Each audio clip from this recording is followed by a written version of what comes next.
Hi, everybody. Let me give everybody a shout out here. Hey, Crystal. Absolutely. Thank you, Crystal. Hey, Teresa. Hey, Jack. Hey, Cat's Eye.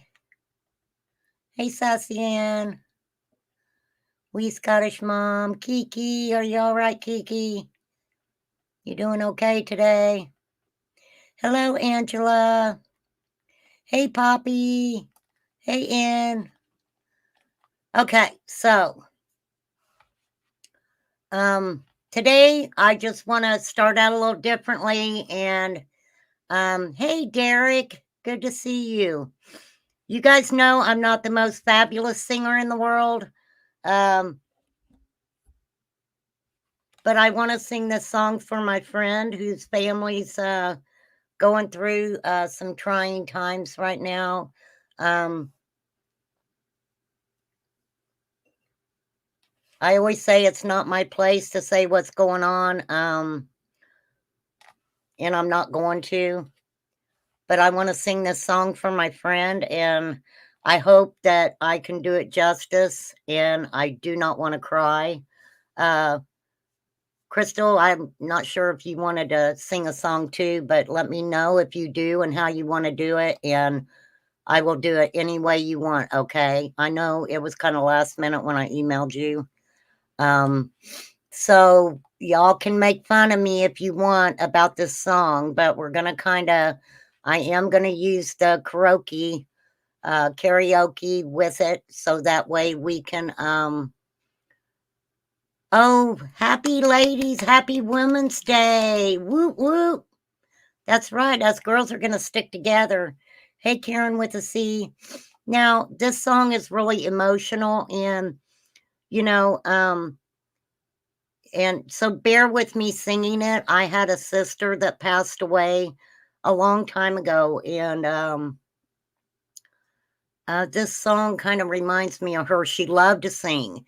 She would sing karaoke everywhere. Her name was Donna, and but this is for my friend, and I hope I can do it justice. So just bear with me, okay, you guys? I've been singing this song all morning to try to get it right. So, like I said, you guys just bear with me. We're going to talk about a few different cases today. And I'm going to say this. Well, let me sing it first before I get too emotional, okay? I'm going to sing it first. And then if, Crystal, if you want to do something, just shout out me and chat. We'll do it any way you want to, darling. I'm good with that. If you want to do your own thing later, I'm good with that too. Okay. I really am. Like I said, this song's not an easy song. And I'm going to try to do it justice. I really am. So y'all can make fun of me if you want. Okay. But wait till I'm done. I drove my son crazy singing this song all morning. So it's from the heart. It is from the heart. Okay. So, here we go. Put a 1 in chat if you can hear it, please. Okay. Woo, woo, woo. Okay. As I say, I don't have any Kleenex. I need some let me get a Kleenex.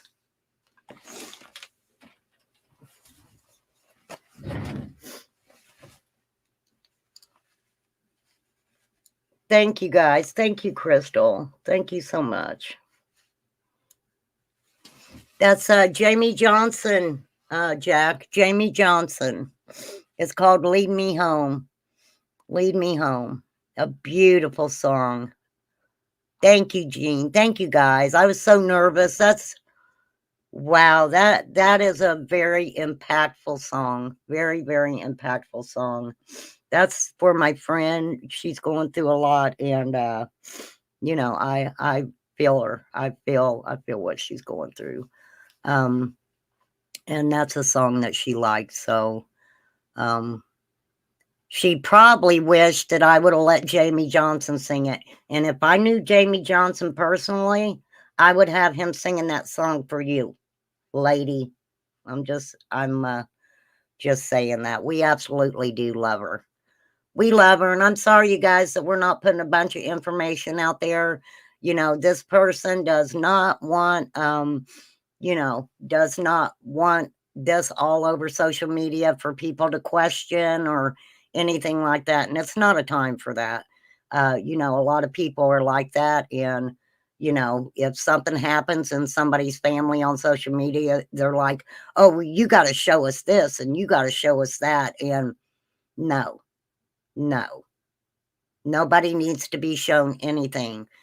We send it in our hearts. It's in our hearts and in our minds. For real. And hopefully, Crystal, I hope you sing one on your channel. I was gonna go over there and pick one out because I listened to you sing the other day, girl. Crystal plays the piano and everything, you guys. She does. She sounds beautiful. She sounds beautiful. Hey, AC. Hey, N. Benita. Sorry if I miss saying hi to anybody.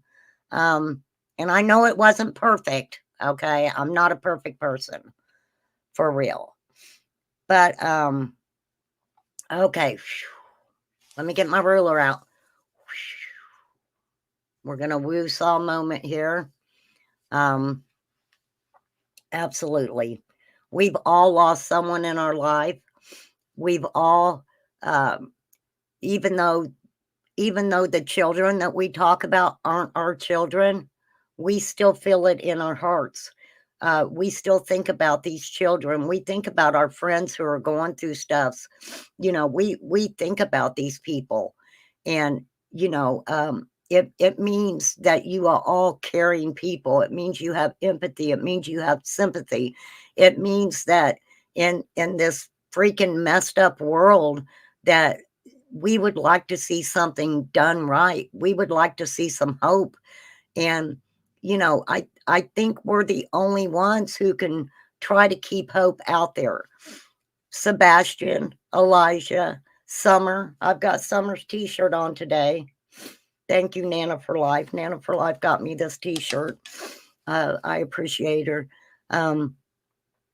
So many, so many. And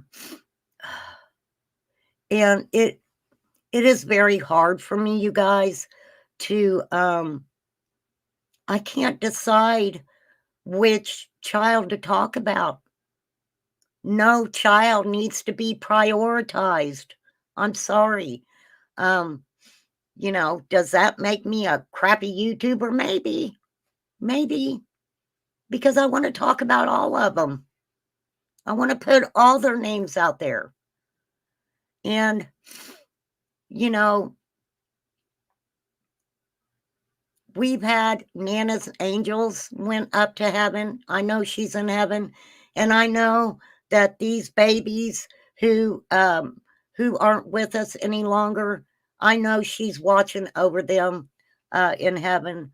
Many people are watching over these babies in heaven. Um, you know,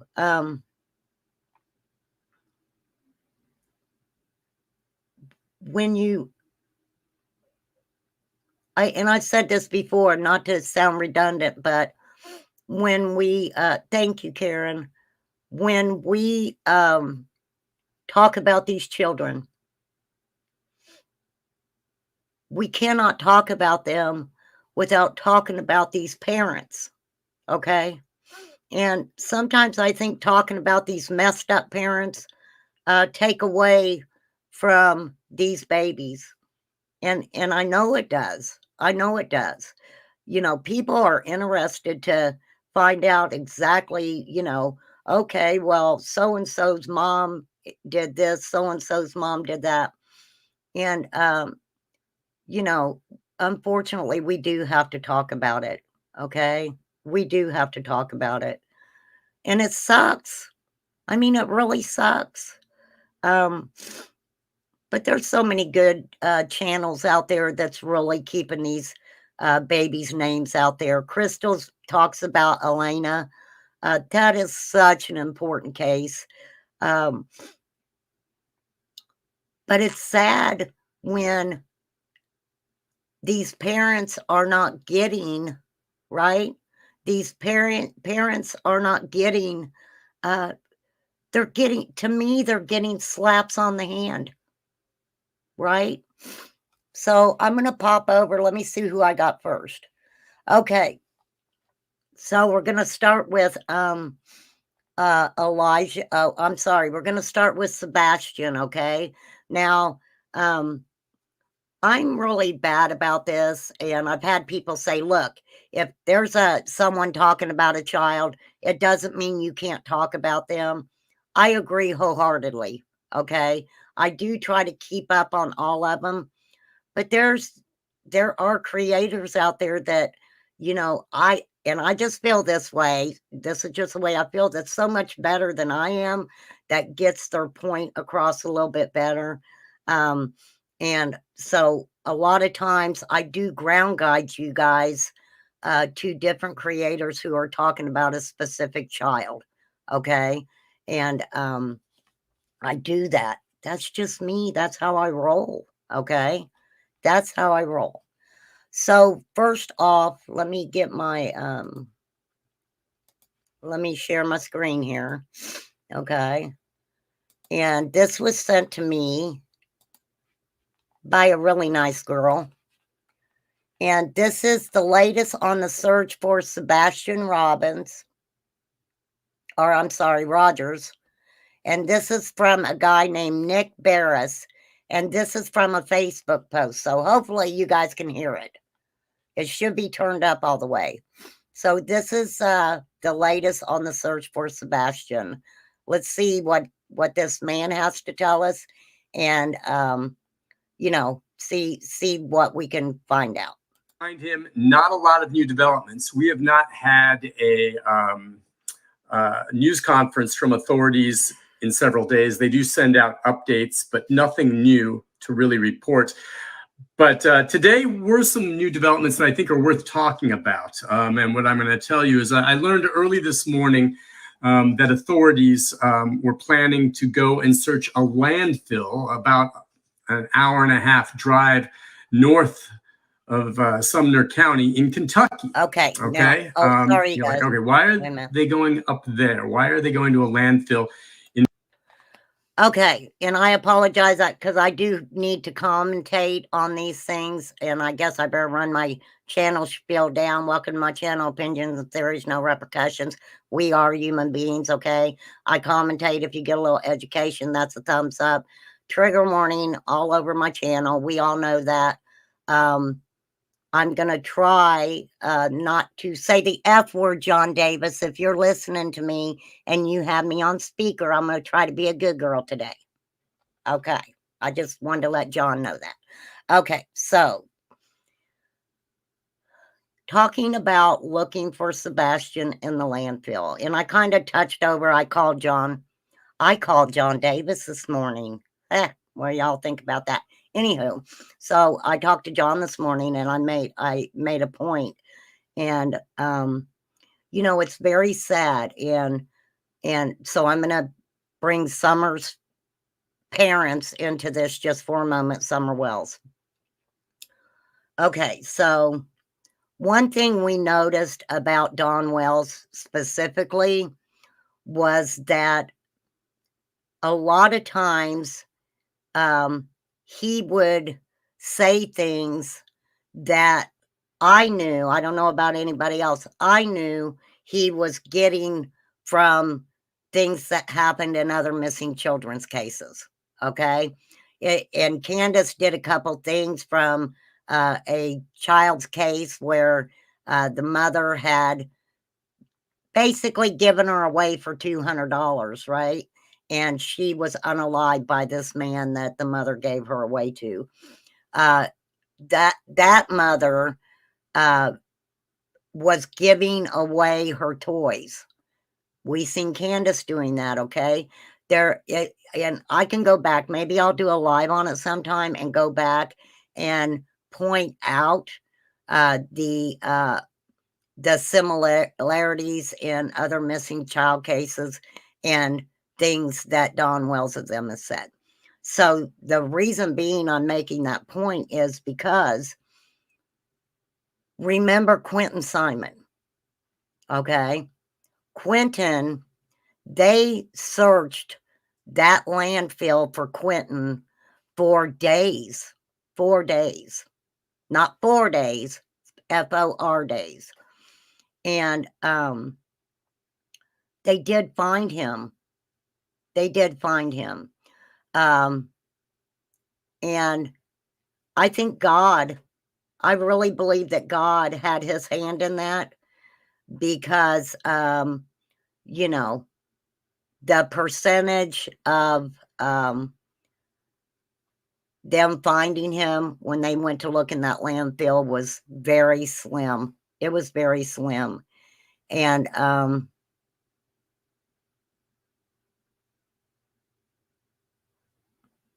I don't know who you're talking about, Angela. I don't know who that is. Yeah, he is funny, Vanita. I like John and Brandy. I believe that too, Angela. I believe God always opens the door. And you guys know I don't really talk about God or anything over here. If you love God, you love him. If you don't, you don't. I mean, that's just bottom line to it. And if you don't and you're an atheist, it doesn't mean that I'm not going to like you or don't want you here on my channel. Okay. That ain't got nothing to do with me. Okay. So, and I think this happens and people may not really think about it like this. How many people love true crime? How many people love following cases of missing children or children who have been harmed? A lot of us. A lot of us. Now they're looking for Sebastian in a landfill. And from my understanding, they are also looking for Elijah in a landfill. I could be wrong, but that's from my understanding. Hey, Nada. So, Katie Ann, did I say hi to you? Hi, Katie Ann. So, anywho, you guys, let's go ahead and hear a little bit more what this man has to say, because these people, hey, Jude, don't make it bad. Take a sad song. Okay, I can't sing that for you, Jude, but hey, Jude.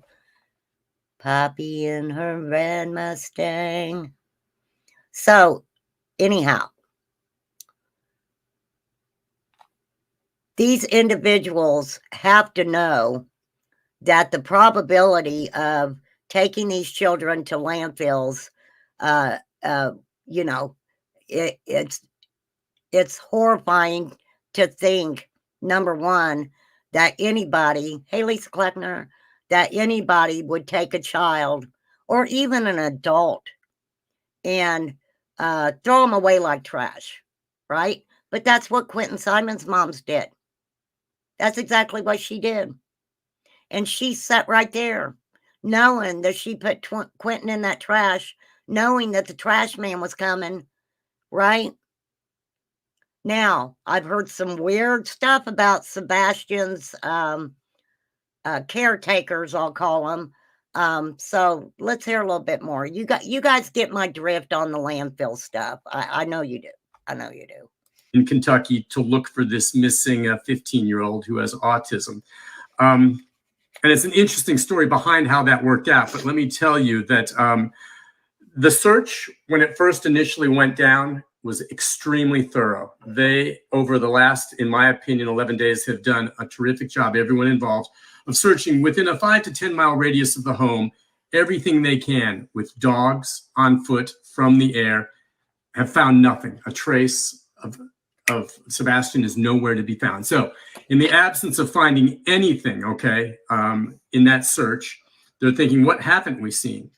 And they noticed that there was no garbage in the neighborhood, or that the garbage had been picked up. And here's what's interesting, okay? I found out this morning they were going out to the dump. And so my first question is why? Well, they're going out there to look through the garbage taken from this neighborhood. And I'm like, okay, well, when is the garbage picked up? Well, I called a neighbor there whom I know, that I've met since I've been covering this story. And I said, hey, do you guys have a garbage pickup service? And they go, yes. And I go, when do they pick up the garbage? And they tell me between 5 and 6 o'clock. And I'm like, what day? Monday. What time of day? 5 and 6 o'clock in the morning.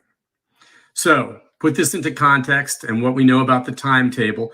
Sebastian's mother said that she went to try to wake him up. I guess it was around 6 o'clock is what she said in the past, to get ready for school. And that's when she discovered he was not there. At which point they then call law enforcement, at which point law enforcement comes out there, starts asking questions, starts looking around. Maybe he just wandered down the road. I agree. Jude, you don't ever have to thank me for talking about any of these kids. Ever. Angela said, so he allegedly left the home, locking the doors on the inside from the outside, and was never seen on anyone's cameras. Is he Houdini? Kids do not just disappear into thin air. Angela, I agree 1,000%. I agree 1,000% with you. These kids just don't disappear. Aliens do not come down out of the sky and take these children. Okay? And this is just me saying this. If a child disappears, I always, because of the cases we all look at and the cases that we study, we know they don't just disappear into thin air. Okay? And I'm a little bit different from law enforcement because I'm going to look at the parents first. And allegedly, law enforcement does that also. And don't worry, we're going to be talking about Madeline's mother also. So, but let's finish listening about Sebastian. This is early on, before they know, how serious this is. And by then, the garbage was long gone. The garbage was picked up and gone before Sebastian was even reported missing. Okay? Now, that unto itself doesn't really mean anything, but means all the garbage, including the garbage from Sebastian's house, was picked up. But it's not just there. I'm not just saying this is about Sebastian's house.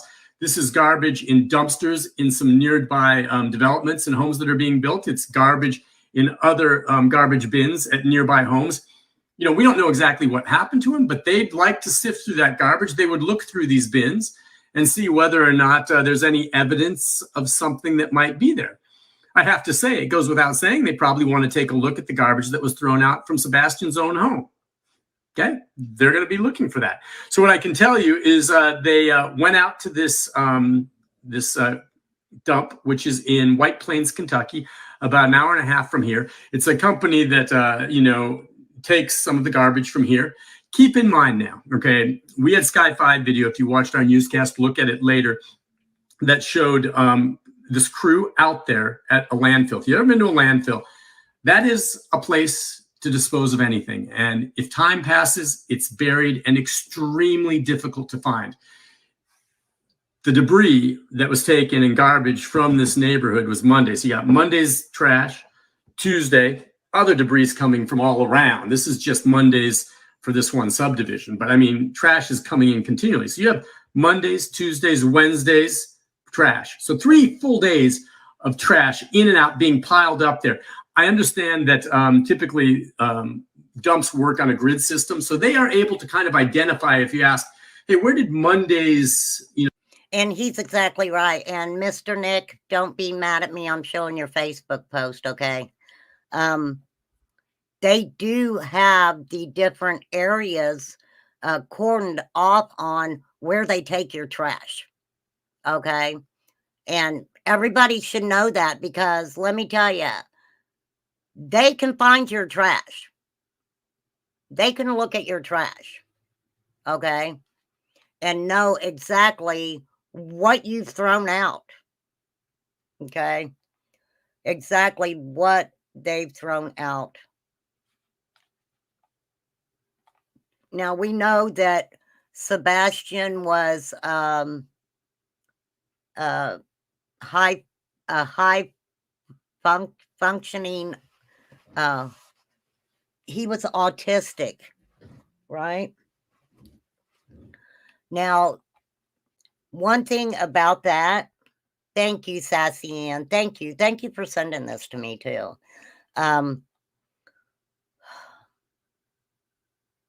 Okay, I'm gonna play a little bit more. Trucks out of Sumner County go with the trash, and they can vaguely say in this area, but a lot of trash just goes into that area, and you have to dig through it. And there's a lot of smells. It's a dirty business. It's rough. So they were out there today, and from Sky 5, you could see there was a large tarp set up. And then there was a large law enforcement presence. I understand sheriff's deputies from Sumner County and Kentucky State Police were participating in this. I'm also told from someone who works up there at this landfill that they completely cordoned off that one section of the landfill once they got notice of this yesterday and have not put any more trash in there. And they spent all day looking. My understanding is, while in the video I didn't see it, there were cadaver dogs or sniffing type dogs to check for things out there, primarily under the tarps. So you didn't see them in the video, but there were dogs there for scents. And keep in mind, a landfill has a lot of different scents. But my understanding is today, and this is from sources have told me, they did not find anything today. But I also understand that one of the cadaver dogs hit on something. Now, who knows exactly what it is? You're all saying, could it be human remains? Could it be Sebastian? The answer to that is, could be, okay? But it hit on something, okay? It could turn out to be something else. Remember, this is a dump, but it hit on something that's convincing enough that my understanding is they're going to be back and continuing to search tomorrow. And let me say this, because I think a lot of people kind of get confused. And this is something that I noticed with the Quentin Simon case. Every single person that was in that landfill, they lined up. They were all specialists at looking and seeing, if whatever they found was of importance, right? Hey, none of you beeswax. They just don't let anybody. They just don't let anybody in there to search. Okay. Because if they do find anything, the chain of command of any evidence is so important, right? So important. And so another point that I made a while back when I talked about Sebastian also, over time, I've kind of learned from a few individuals that have children with autism that someone autistic is drawn to water. So that's why they were looking at all those waterways and things like that for Sebastian. That is probably, well, they would probably look in them anyway, because we know with Summer's case, they looked in the ponds, they looked in what waterways that they knew was there. So I think, had they been out there all day today, found nothing, realized this is just a huge mound of trash, and this dog had not hit on any scent out there. And again, I'm not saying it hit on a body, but it hit on something that they want to further investigate. I think they might have said, man, this is a lost cause. No point. The dog doesn't hit on anything. We can't find anything. There's a mountain of trash here. But my understanding is there's something there. But I don't think they found anything today. And the fact that the dog hit on something today does not mean it's a body. But it's enough that they want to continue digging to see what it was that set that off. Keep in mind, law enforcement did make it very clear that the decision to go out there was not because of any evidence leading them to believe that Sebastian had been brought out there. But what this is doing is leaving no stone unturned. They say it's just out of abundance of caution. Makes sense to go through trash from this area. And that the idea was to go check it. At the very least, they could rule that out. And let me say this, okay? And I'll say trigger warning. Could the possibility that there is another human remains in that landfill? Absolutely. Absolutely. I mean, that is a place that if you want to get rid of something, that's where you would get rid of it at, right? Wow. Thank you, Teresa. Yes, please dress up your cursey words. And I think that's prudent. I think what they did there was the right thing. I wish they could have gotten there sooner before this much trash piled up over whatever they're looking for. But authorities have made it very clear. This is not something where they have some type of evidence that says, oh, this is an indication that we're going to find evidence up here. They're looking because trash is something that could have been containing evidence, possibly, of foul play. And so they want to go out there. Could be a body, could be tools, could be rags, could be any number of things that maybe ties into this. And again, that's all hypothetical, but they're going up there to look to make sure that there's nothing up there. So, hey, Misfit Miss, it is sad to think of how many people could actually be in a landfill around the country. It's even more heartbreaking, right? Dawn went to Kentucky a little time after Summer went missing. I don't know, Maria. I don't know. They went many places after Summer went missing, right? They really did. So, but it is a sad thought to think of anybody being thrown into a landfill, being thrown at the side of the road. The case I talked about yesterday a little bit, a 20-year-old mother, was it was horrific. 8 people have been arrested. 3 are actually also charged with capital red rum. I will talk about her case again. Hey, Kathy Marsh. But right now I'm concentrating on Sebastian. And this is just what I want to say, okay? It's like Summer went missing. We all gravitate to Summer. And there's nothing wrong with that. I don't think that I'm saying anything's wrong with that. But now, because of Summer's case and how her parents acted, when we look at these other missing cases, what happens? We always compare, right? We always compare these missing kids cases to the Summer Wells case. What I want to point out, and I will get my ruler out, class. Let me start my class properly. I'm sorry.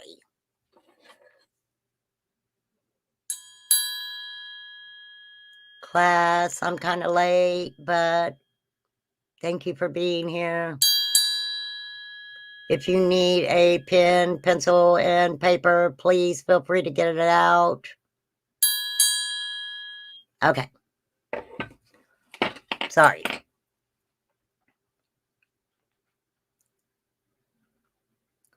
Well, Misfit Mess, the thing about that is a lot of people, I know that we look at Tennessee, everything about that area, and and we spotlight Tennessee and Kentucky as a lot of places where we talk about the missing children, but we have missing children everywhere. And I'm going to talk about one again that I have in my area. I want to make sure I get her name out there again also. So let's hear some more about oh no, you're fine, Misfit Mess. I knew what you were talking about, honey. Let's just be real clear on that. I went out there to the neighborhood again today to get some video to see some of these trash bins and find out how it all works. And I'm the only one that's reported when that trash is picked up. Everyone ended up, all the media, going out there and knowing they were searching. But really the key is not just searching, but realizing that that trash was collected and dumped up there, okay, an hour or two. It was gone before the boy was even reported missing. That's significant. If this was trash from a day later, if the trash had been picked up 2 days prior, I think they might still go up there out of an abundance of caution. But And I agree. If the stepfather worked near Memphis, I'm sure that they've taken that into account. Hey, that girl. And you're right, Angela. There are a lot of decent people from Eastern Tennessee, you guys. There's a lot of decent people throughout our whole world. When we're talking about missing children, what evil there is.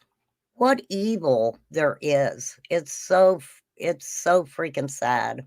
the fact that that trash was picked up Monday morning, okay, you know, when it's believed that Sebastian disappeared sometime between midnight and maybe 6 a.m. Monday. I mean, that's significant that it's gone in that timetable. If there was going to be any evidence, it's likely in the trash, if it was in trash during that time span. So that's what makes this a little more significant. Law enforcement says an abundance of caution, but when you add that into the equation, I think it makes it all the more interesting. So again, my understanding is they didn't find anything, but I also believe they will be back out at it tomorrow. And depending on what they do tomorrow, they may be back out there the next day and the next day and the next day after that. So I told you I went out to the neighborhood and was out at the house. I did not go to the house and knock on the door. As I told you, I tried to arrange and had set up what I thought was going to be an interview with the stepfather and maybe the mother if she got better from a migraine she was suffering from. And again, whatever it was all set. I was going to talk to them on, I think, Tuesday, and never called me back the next day, didn't return any texts, and it may be because he's tied up with other things or he decided he's talked enough. I can respect that. So I'm not going to invade their privacy. I did not go up and knock on the door today. But what I did notice while I was out there was that law enforcement was back out at the house today, and they were behind the home, and it looked like they were taking photographs. Doesn't mean anything particularly significant there, but it was very quiet, nice neighborhood this is. Now, this is what gets me. So, from my understanding, they said Sebastian didn't have any shoes on either, right? Look at the time when Quentin Simon allegedly went missing. Early morning hours, right? But from my understanding, he was barefoot, right?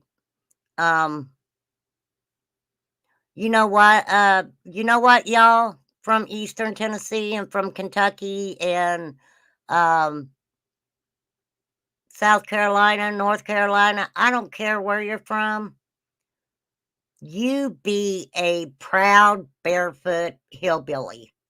Okay? If people call you a hillbilly, you embrace that. Okay? Because I've said this before. I have some family that may not be, intelligent and book smart, maybe didn't go through school very long. And there are a lot of people that I know that could not do some of the things those people do. There's no way in hell that some people can take a whole freaking engine apart, right? And put it back together within a matter of a couple days. Be able to live off the land, be able to fix things that other people, shake their head and like, I can't do that. People need to realize that just because you're not book smart does not mean that you're not intelligent, okay? It does not mean you're not intelligent. Well, 110 Ben Hill is totally different story. I agree. I do agree with that, okay? I'd rather live in the mountains myself. I really would. There are some twisted minds in the world. but not everybody is twisted. That's right, AC. AC's a proud hillbilly. You all should be proud of yourselves, right? Y'all should be proud of yourselves. You're an adopted hillbilly. I've always considered myself a hillbilly. I have. And there ain't nothing wrong with it. Be proud of who you are, no matter where you're from. Be proud of who you are. This upscale neighborhood, very nice homes. Looked like the family was there in the house. Front door was open, but law enforcement was in the back taking photos for what that's worth. Again, police say at this point, and they've not said publicly, this is a criminal investigation. They're just calling it an investigation. I can tell you it's a criminal investigation now. Okay, they're still searching, but they've dialed back the search effort. Okay, and they're focusing more on the possibility of foul play. But again, authorities are only calling this an investigation, not a criminal investigation. They have not used the word foul play. They have not said that anyone is a suspect at this point. And they continue to say to this point, the family has been cooperative. And that's important. The family has been cooperative as far as I know. They've answered all questions. They've agreed to be interviewed on more than one occasion, separately from one another, the mother and the stepfather. So they've cooperated. I know at one point the stepfather was saying that law enforcement has cleared them of any wrongdoing or any involvement in this. And that may indeed be the case that they were not involved. But I can tell you this, law enforcement has not publicly said that anyone has been cleared of this, okay? Thank you, sir. Thank you. And we can look at many other cases, and all these people are like, oh, law enforcement cleared me. Law enforcement said I didn't do it. But guess what? Guess what? Law enforcement has not come out in the Summer Wells case and said that any of those people are cleared. Not one of them. Every suspect in the Summer Wells case has not been cleared. Okay? The people, and we'll get into the Elijah View, which is so sad. That story's so sad also. Mom and boyfriend is being looked well into. If we look at Madeline's case, freaking the guy sat right there talking to the reporters, boo-hooing. We love her. We love her. We want her to come home. They have not been cleared. Okay? These people have not been cleared. Oh, you know what, Poppy? My daughter's a Georgia peach. How cool is that? My oldest daughter's a Georgia peach. My middle daughter, Pamela, she was born in Germany. So she's got a German birth certificate. My son, he's a Hoosier. So, yeah, I got around. There are many, many good people in the country, you guys. So many good people. It was overlooked because of some of the not good apples on the trees in the holler, And let's be very clear. No one has said anyone is clear. And my belief, if they're looking at this as a criminal investigation, is everyone in that neighborhood or who knows this boy and might have been around him is considered a possibility. Top of that list, as it would be with any missing child, are the parents or those closest to him. Okay. But no one has formally been cleared. So, maybe that's what they told the family, but police have not said that. And I don't think they will say that anyone has been cleared. And I think they would had they cleared them, because let's face it, a lot of you on Facebook, a lot of you elsewhere are pointing the finger at the stepfather or the mother, or they're in it together. And I'll say right now that while they certainly would be on any list of suspects if there was one, and there isn't, that's not fair. Okay. We don't have any evidence at this point that anyone was involved. Now, I can share this with you, or that the family was involved. So it's not fair to say this, but I will say this. A 15-year-old disappears. He's been gone for 11 days, and there's not a trace of him anywhere. I personally am convinced that someone else was involved. It may turn out that Sebastian fell into a hole or a crevasse or locked himself somewhere and couldn't get out, and he's by himself, and that's it. Okay, but beyond that very, very unlikely scenario, in my opinion. Okay, so I want to stop it there for just a second, because he really highlighted the point that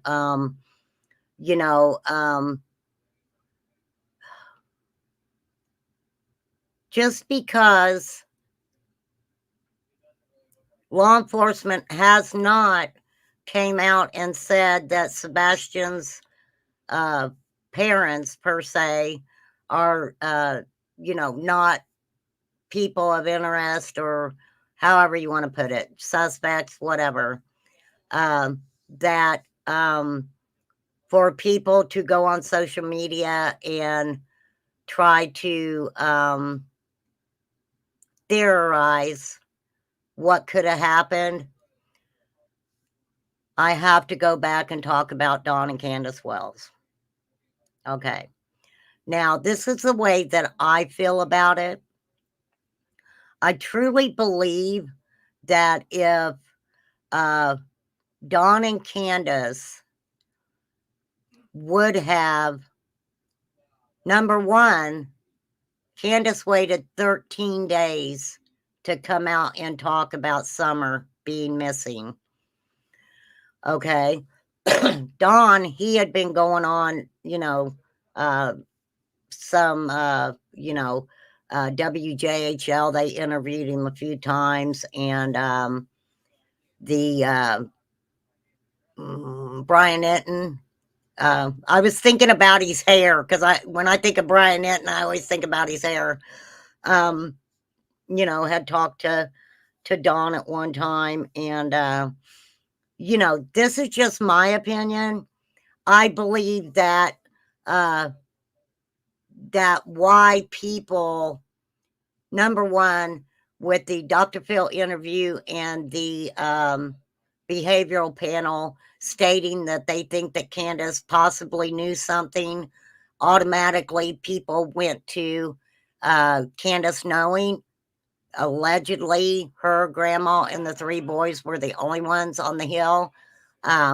So, of course, we're going to look at Candace as a person of interest because of that situation, right?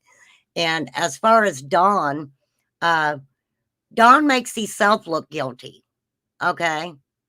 So to me, and Grandma Candace, by not speaking up and saying anything, and not contacting law enforcement and things like that, to me, they've made themselves look guilty. Okay. They made themselves look guilty in my mind. Okay. And because of that is why I think a lot of people go in hard, right? No, Kathy, I'm not saying that you're not book smart. That is not what I'm saying. Really? That is not what I'm saying at all. I'm just saying, don't make fun of people who ain't book smart, because let me tell you, a lot of them are a lot smarter than a lot of us. Okay. So there you go, Kathy. I believe someone is involved in his disappearance. Who that is, I don't know. But that to me is, there's no other explanation for the way this has played out to this point. And I hope I'm wrong. I hope I'm wrong about that. But that's why they've dialed back the search effort. They've looked everywhere. He's not out there. So somehow, some way, someone was involved. This is foul play, in my opinion. But as far as suspects, it's not fair to say, oh, yeah, well, let's, the parents. Trust me, police are thinking the same thing you have. And they are talking to the parents. They're vetting the parents. A key will be this moving forward, if and when they find the body, if there's a body, or if and when they find him, hopefully, alive. Barring that or any other physical evidence of something happening to him, even if they get a suspect, it will be very, very hard to prosecute that individual without a confession or perhaps someone else testifying against that person. And let me say this, okay? And this is with any missing child cases. We've got Michael, Summer, Sebastian, many of these children. You have to look at the neighbors too. You have to look at the neighbors too. If you are a true crime buff and you have watched a lot of missing children's cases, there are cases where these children have been a couple houses down. Okay, it's a fact. So you have to take all that into consideration too. You do. Uh, we Scottish mom. Look, I'm not calling anybody dingy, okay? You can be book smart. You can be street smart. You can be all kinds of smarts, okay? You don't have to be book smart. So I think people took what I was saying out of context for what I was saying, okay? You can be all kinds of freaking smart. If somebody's not book smart, actually what I was trying to say was you don't have to be book smart to be smart. We are all smart in our own way. Thank you, Poppy. Okay, so that's very important right now to track that down. Beyond that, not much else to tell you. I do know that they continue to scroll through. I've learned not just Ring camera, but there are security cameras, unlike Ring cameras, that run all the time, okay, nonstop. And there are neighborhoods, houses in that neighborhood that have that. And so what I've been told is that law enforcement now has collected that, and they're looking through every second of video, not just between 12 midnight Sunday and 6 a.m. on Monday. They're looking back throughout the day on Sunday into the earlier part of the day, and I think even back into Saturday, looking for the comings and goings. If there's anything suspicious, I guarantee you that. I also know there have been several calls in to the TBI and beyond of people thinking they see Sebastian. There was one where a woman at a gas station thought she saw Sebastian, who looked very frazzled, with 3 elderly men in a pickup truck. Okay, it's probably a kid that looked like him, but they have vetted and tried to track down all of these tips, and there's been no confirmed sightings to this point, okay? No confirmed sightings. So that's where we stand on all of this. I just wanted to update you with regard to that search, which I think is significant. The fact that they're taking the time, and this was not just 1 or 2 officers out there. There were a lot of people digging. KSP, sheriff's deputies, they had a large backhoe moving equipment through there. My understanding, under this large tarp that was set up, they had bloodhounds, sniffing. And as I've said, what I've heard through a source is that a bloodhound hit on something. And again, this is a dump, so it could be anything. So it may not be a body, but it's enough that they are expected to return tomorrow and continue searching there. And you can bet we'll be watching what happens as we go along. But today, they didn't find anything, and they wrapped up just before dark. And that is dirty, difficult work. These law enforcement officers are doing everything they can to resolve this. I think the police, the TBI, and everyone from the beginning of this, where he disappeared, to now, have done a textbook job. And some people are frustrated they're not giving us more updates throughout. No, I understand. You do your thing. Worry about us later. But trust me, there's a lot going on behind the scenes that none of us know. They have their suspicions, and they're thinking about everything you're thinking about. And I would like to say to this, and he puts it so eloquently, right? We'll step back to Summer's case for a minute. I know people don't like Sheriff Lawson, okay? I'm not crazy about the guy either. But to think that TBI and FBI would not check into that, right? Y'all don't think that TBI and FBI have not checked into Ronnie Lawson? Y'all really believe that? Okay. And this is just my opinion. I think one of the reasons why they left Hawkins County Sheriff Ronnie Lawson in charge of Summers' case is because he knows people in the area. Look how long he was in law enforcement. He knows great grandmas, great grandpas. He knows that area. He knows the majority of them people, right? Some of them people he knew since they were in diapers. So if I was TBI and FBI, I think that I would want somebody from that area who knows the facts and what's going on in that area to be a part of something so I could, pick their brain a little bit on it.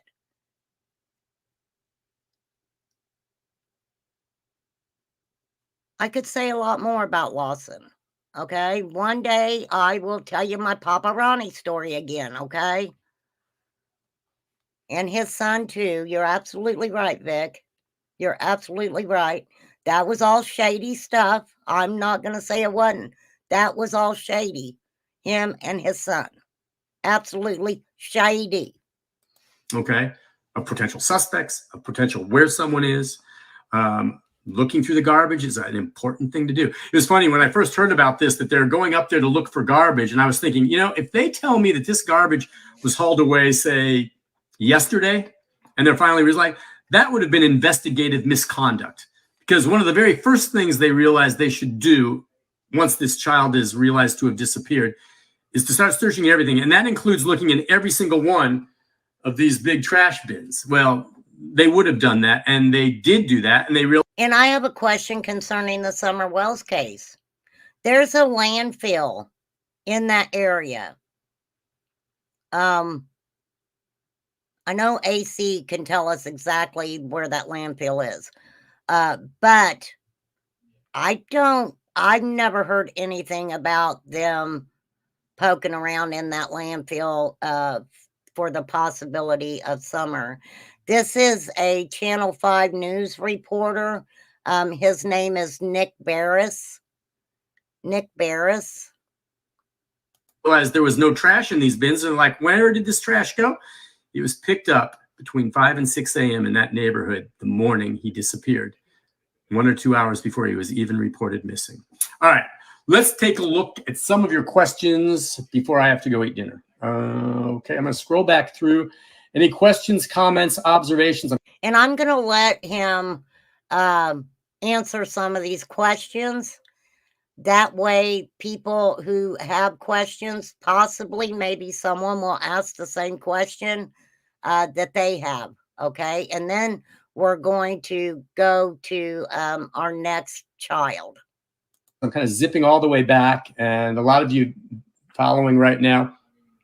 So he's not considered a runaway. He's considered missing, which is more of a concern. It says someone, no, he's not anymore considered, I don't believe, a runaway. There is an active Amber Alert for him. An Amber Alert means the individual missing has either been abducted or is considered to be in imminent danger of serious harm or death. And I talked about the Silver Alert this morning on John Davis's channel. And why I mentioned the Silver Alert is because I think a lot of us, when we hear a Silver Alert, we think about older individuals that may have some sort of, forgetfulness or a medical condition, Alzheimer's, etc. Now, I know that my little girl missing from Indiana has a Silver Alert. It is also for children who are missing that also have something medically wrong with them, okay? That may need to be found because they need specific medication or something like that, okay? So that's why I kind of mentioned the Silver Alert. But yes, Sebastian's case is an Amber Alert, okay? An Amber Alert. And no, Tim Mullins, you're a creep. I'm sorry, guys. Sorry I had to put that out there. Yeah, Poppy, a lot of people think of a senior citizen when they hear the silver alert. But there have been a couple cases I've looked into where these children are considered a silver alert because of medical needs that they might have. So did he go off on his own? That was originally one of the theories. Did he walk out barefoot in the middle of the night by himself with a flashlight? Autistic kid like this, and then vanish without a trace, without anyone intervening? I mean, just, you know, sometimes you just got to use a little common sense and say, is that possible? Sure. If sense was common, we would all have it, right? If sense was common, we would all have common sense. Sure. Is that likely? No. As I said, I believe someone else is involved in what happened to him. I hope I'm wrong. And there's no evidence right now to point to anyone that there is, but they're looking for that evidence. That's what they're doing. Let's see, what else do we have here? A lot of people thanking me for this. Listen, thank you. So much of what has helped guide me on this are your thoughts and opinions and the messages you've given me. And there have been things that I've missed. Earlier today, I made a mistake and posted the wrong time on one of my posts about when the mother reported him missing. It was a typo. I wrote 8 instead of 6. My mistake.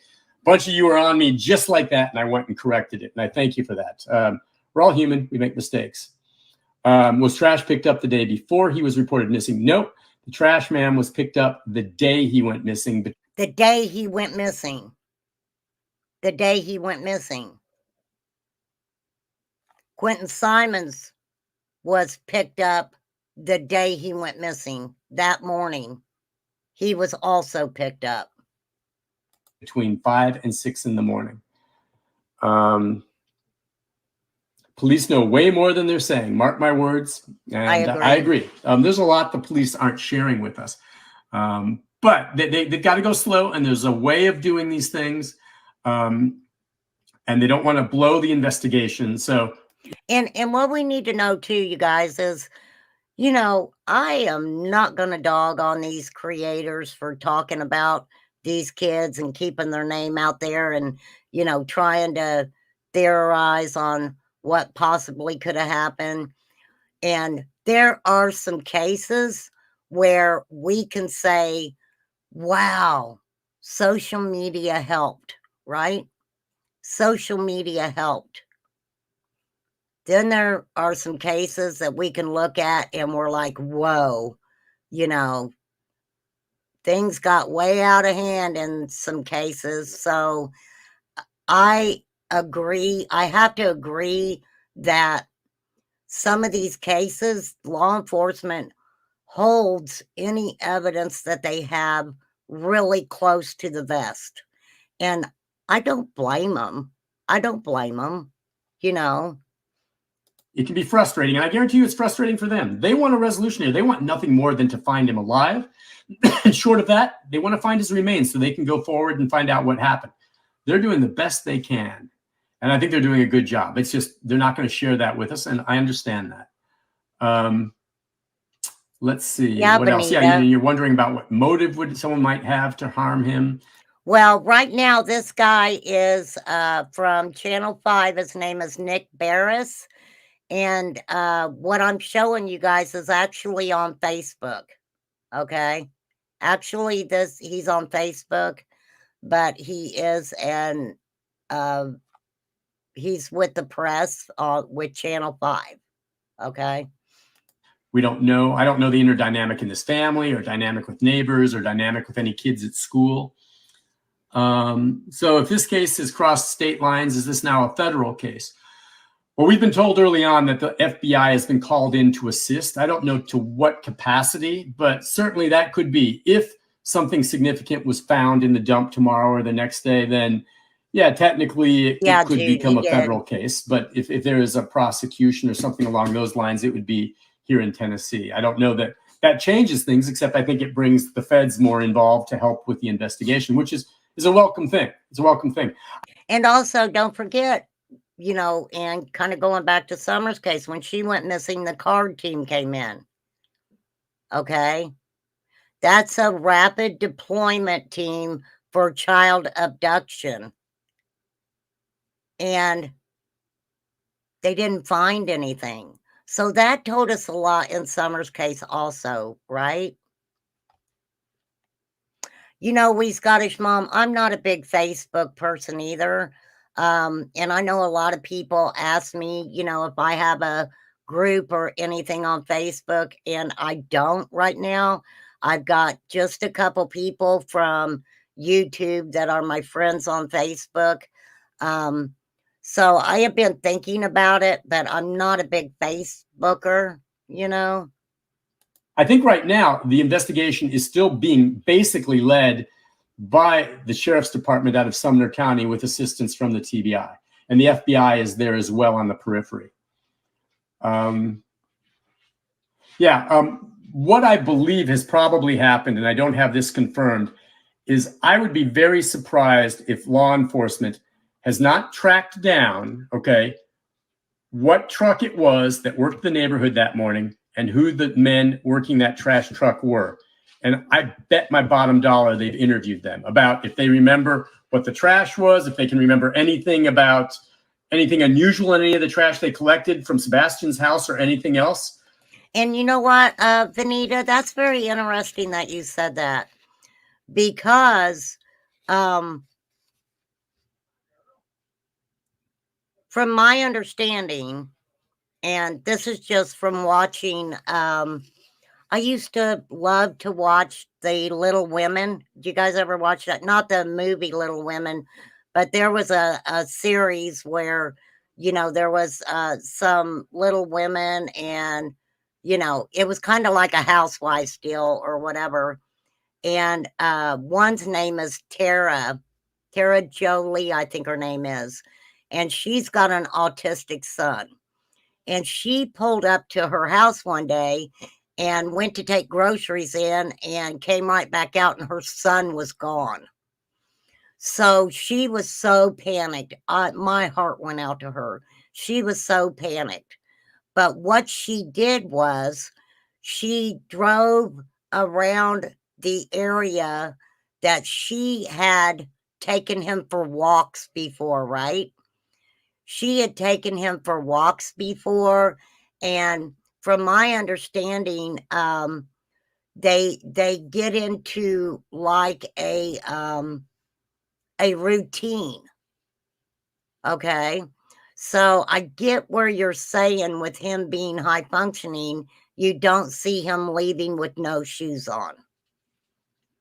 Because if that was a routine to put his shoes on, you know, for whatever reason, you kind of would think that Sebastian would put his shoes on, right? I get what you're saying there, Vanita. Good point.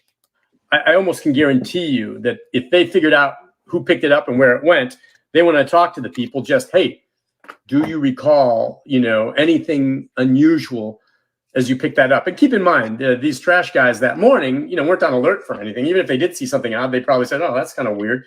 But they didn't know a little boy was missing at that point, okay? They just were loading it up. And I'm sure they see a lot of weird stuff picking up trash. But this, in the context later, I bet they've been talked to. And I bet they shared anything they saw, if anything caught their eye. And I don't know what that might be.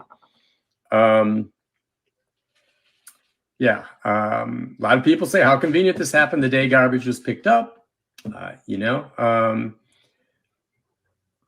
Let's see what else. And the question is, after this much time, is Sebastian hopefully somewhere still alive? You never give up hope, but with each passing day, the chance of that, in my opinion, shrinks. And I think it's a long shot now. Now, the question is, what happened to him? I hope he's alive. If he's alive somewhere, someone likely abducted him, or he would have surfaced on his own by this point, unless he's someplace that he can't get out of and is stuck or got hurt or fell in a hole or something along those lines, which I don't think. That is very sad to me, that to think of him getting himself somewhere where he couldn't get out of it. It's also terrifying for me to think of Sebastian being taken by someone, right? We talk about Lord.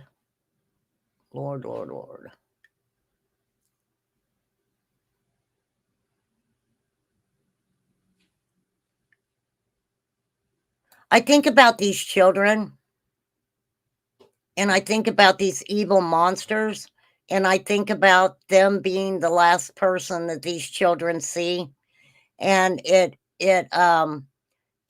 really bothers me. It really bothers me to think that some of these monsters are the last people that these children see. It's heartbreaking. It's freaking heartbreaking. It really is. All right, I'm going to let him answer a couple more questions, and then we're going to go on to the next. We'll talk about it for a couple minutes, and I'm going to apologize ahead of time because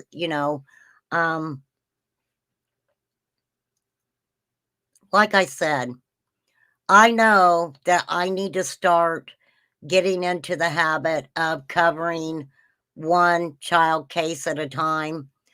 I have a hard time doing that. I cannot prioritize a child. I can't. I cannot prioritize a missing child. It's very hard for me. It is very hard for me. Sebastian was a high-functioning kid who, by the way, someone shared with me something that I've not been able to post because I haven't had permission to do so yet, but someone shared with me some video of Sebastian at a party. And I was able to hear him talk, see him walk, and I'm surprised. Hopefully that gets made available. I don't have a copy of it, but I've seen it with law enforcement. I think video of him should be out there along with these photos they provided of him, because in this video, you can hear him. In fact, I'm going to reach out to law enforcement, see if they have it, and if they don't, tell them about it. And that should be made available to the public, because it's very different seeing video of this teenager than just seeing these photos, which are good, but this video. And yeah, I know that Vinny P does a lot of these things on Facebook and on YouTube and stuff, but because he's affiliated with Court TV, I'm afraid to show any of his stuff. I really am. I mean, sorry, that's just the way I feel about that. Not that he's not good, because I do love watching Vinny and what he talks about and stuff, but yeah, the Court TV thing kind of keeps me from playing any of his stuff. So, and Sassy Ann said this guy is says that we can share his stuff. So, and I believe Sassy Ann. And in my experience, just watching him in this video, I mean, he seems like a relatively normal kid, talkative, smart. This isn't some kid that just fell into a hole, in my opinion. Let's see. Maybe I will, Angela. Maybe I will go to Crime Con this year in Nashville. I will try for sure. No other medias with the mother and stepfather. The mother and stepfather did one interview with a podcast, I think, on a Sunday night, and they did another interview with a local television station on Monday night. And they were basically just, talking about how much they miss him and how difficult this is and all of that. Not much real significant detail into everything, but heartfelt. You could decide for yourself what you thought of the interview. But after that, as I told you, I had one more or less lined up for the next day. Abruptly, after those interviews, they all stopped. And you can guess as to maybe why. And we don't have to guess, y'all. He loves to lurk. A lot of times, when these parents come on a podcast or something like that, they are raked over the coals. They are raked over the coals. For real. Okay, y'all. So with Sebastian, we know that as of, let's see, he's been missing 11 to 12 days already. He disappeared from his Hendersonville home. And now they are looking in a landfill in Kentucky where the neighborhood trash was taken Monday morning. I want to, hang on, I'm going to get a picture of Sebastian up here for you guys. Maybe. All right, let me get this picture of Sebastian up here for everyone. Poor Sebastian. I'm trying to get through this commercial. I don't want to show you guys a commercial. Give me just a second. Welcome to my low budget channel, everybody. And you guys, please go over and check out Crystal's channel and Duchess' channel. There's a few other channels also that it's very important. Hang on, I want to share this tab. Let me see if I can get this restarted over here.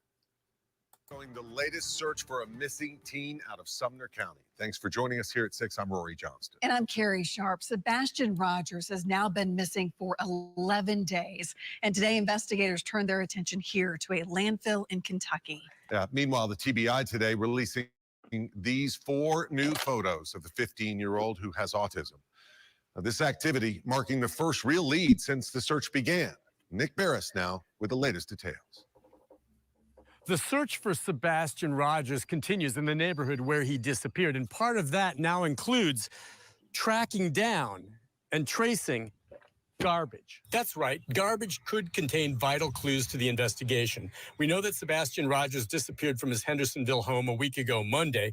His mother reported him missing around 6 a.m. Since then, there's been a massive search effort from the air and on the ground.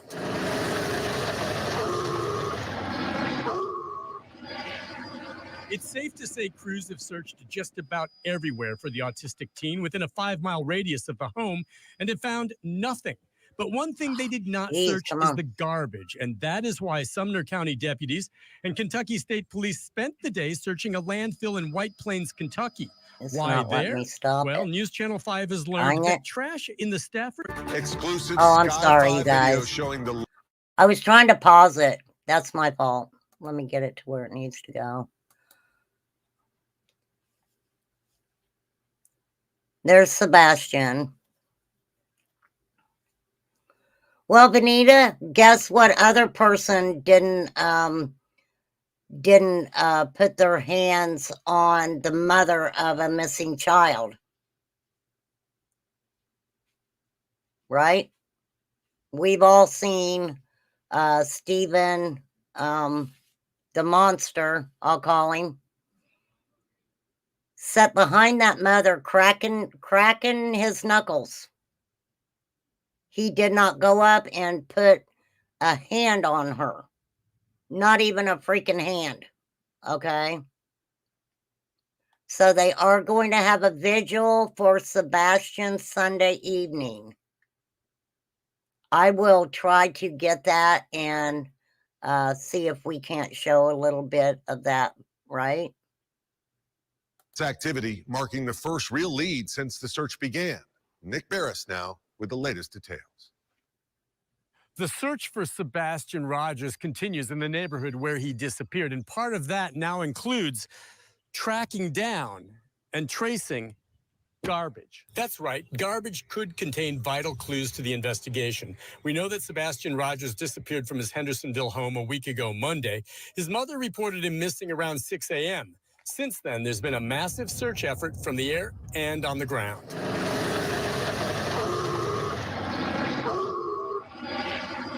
It's safe to say crews have searched just about everywhere for the autistic teen within a 5-mile radius of the home and have found nothing. But one thing they did not search is the garbage, and that is why Sumner County deputies and Kentucky State Police spent the day searching a landfill in White Plains, Kentucky. Why there? Well, News Channel 5 has learned that trash in the Stafford Court neighborhood is picked up every Monday between 5 and 6 a.m., and it was sent to that landfill. So all the trash from the neighborhood dumpsters, including the trash bin at Sebastian's home, was picked up and gone before the teen was even reported missing. Officers are digging through trash and the landfill looking for any clues. They don't know what they'll find, but say the search is part of leaving no stone unturned. There's the possibility some evidence was disposed of in the trash. In the meantime, authorities were back at the family house today in the backyard, appearing to take photographs.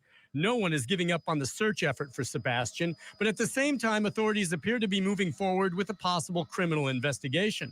They have named no suspects, and detectives say that Sebastian's family has been cooperative. Okay. So Sebastian's family has been cooperative. Does that mean anything to us? Not really, right? Not really. It's in his neighborhood. I wish they chose a bigger oh, you mean the vigil, his vigils? Well, Poppy, from my understanding, they do have all the video, and they're still looking through it. And they're not only looking at when he went missing, they're also looking at dates previous to that, right? So they are, from my understanding, looking at all the videos and stuff that they can find on that. Okay. Hang on, y'all. Give me just a minute. I'm trying to see if I can do this. How in the world do I do this? Okay.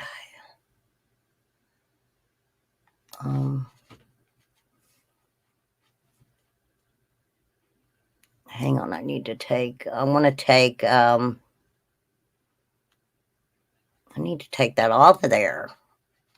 How do I take that off of there? Oh, here we go. Duh. Okay. All right. I've been on here an hour and a half. Let's get into the Madeline Soto story and what is happening here. Okay. Now, this is a Madeline Soto story. Jennifer Soto gave law enforcement. Does not add up. It does not add up. So we're going to pop over. You forgot your mark.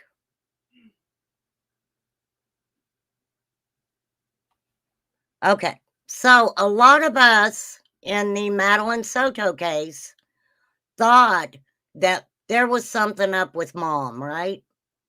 We all thought it. That something was up with mom. In her interview, I don't think she shed enough tears. I do not. There is something about that woman. We do know that from August 2022 is when those videos, there was video of a child being harmed on this monster's phone. And so law enforcement has not come out and said that it's Madeline on that video. But, you know, we are under, I have to say, under the assumption that the video law enforcement has, that we do know what, right? We tried to dirty delete those videos. That tells me a lot right there. Absolutely tells me a lot right there. Like I said, it breaks my heart to think that Madeline had to look that monster in the face. Madeline had just turned 13 years old. She just had her 13th birthday. you know, I along with everybody else's, my mind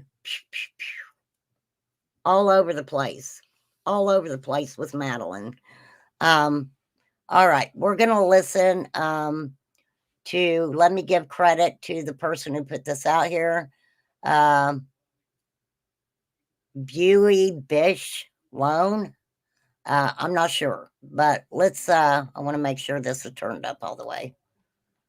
Let's listen to this breaking news. 13-year-old Madeline Soto.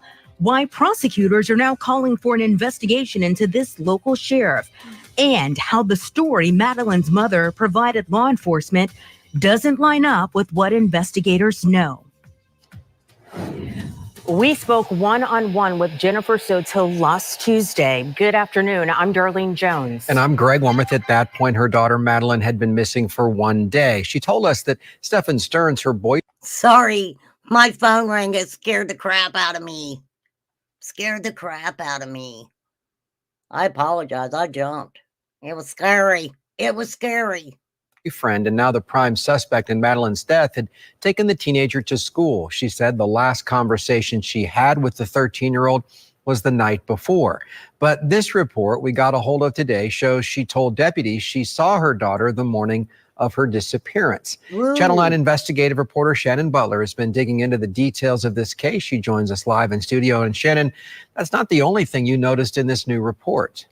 Greg, no one has been charged in Madeline Soto's death, but we do know investigators are looking into who knew what and when. And some of that means looking at those initial interviews of the couple and the ones later on. Sources tell me the statements about the timeline are not consistent. No, they're not, ma'am. Jennifer Soto told us last week that the last conversation she had with her daughter was about her 13th birthday party the night before Maddie disappeared. Yes. I told her good night, and yeah, that was it. I'm sorry. I'm looking at this woman and no emotion, no tears, no nothing. No nothing. We believe, Anita, that yes, those videos and things were, we believe that yes, the possibility of them being Maddie is very, very high. Law enforcement has not come out and said that the videos were actually of her. So I kind of want to put that out there. I didn't like the way her mother talked about her. She has ADHD, not a low IQ. She could have played games online, but she didn't know her address. That was weird, wasn't it, Corey? That was weird. I appreciate how they noted the differences in reports in this case. Absolutely, Teresa. I mean, come on, y'all. If we were looking at those interviews and we were like, WTF, what is going on? I mean, I looked at this lady and was like something, yeah, she told her good night, but then she also seen her in the morning. Well, what time did you see her that morning? Because it was what, 8? He threw Maddie's stuff away at like 7:35ish, right? Is when he's on video. And thank goodness the apartment or condo complex, thank goodness that they had video. That is so important. It was 8:30ish, like right when I'm not even going to say allegedly, because law enforcement has said they believed, yes, Maddie was in that car, and they believed that she was not alive at that point at all. I think Maddie knew her address. Let me say this. They have not came out and said that Maddie was in a special classes school, right? I've not heard that. I've not heard that, you know, her ADHD and things were so bad that she was in a special class at school. Because let me tell you, if that little girl was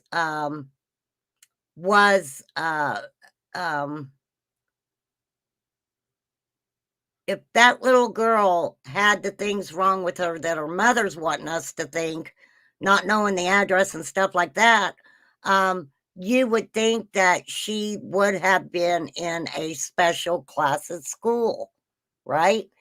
That's a very good question too, wee Scottish mom. That's what I was wondering.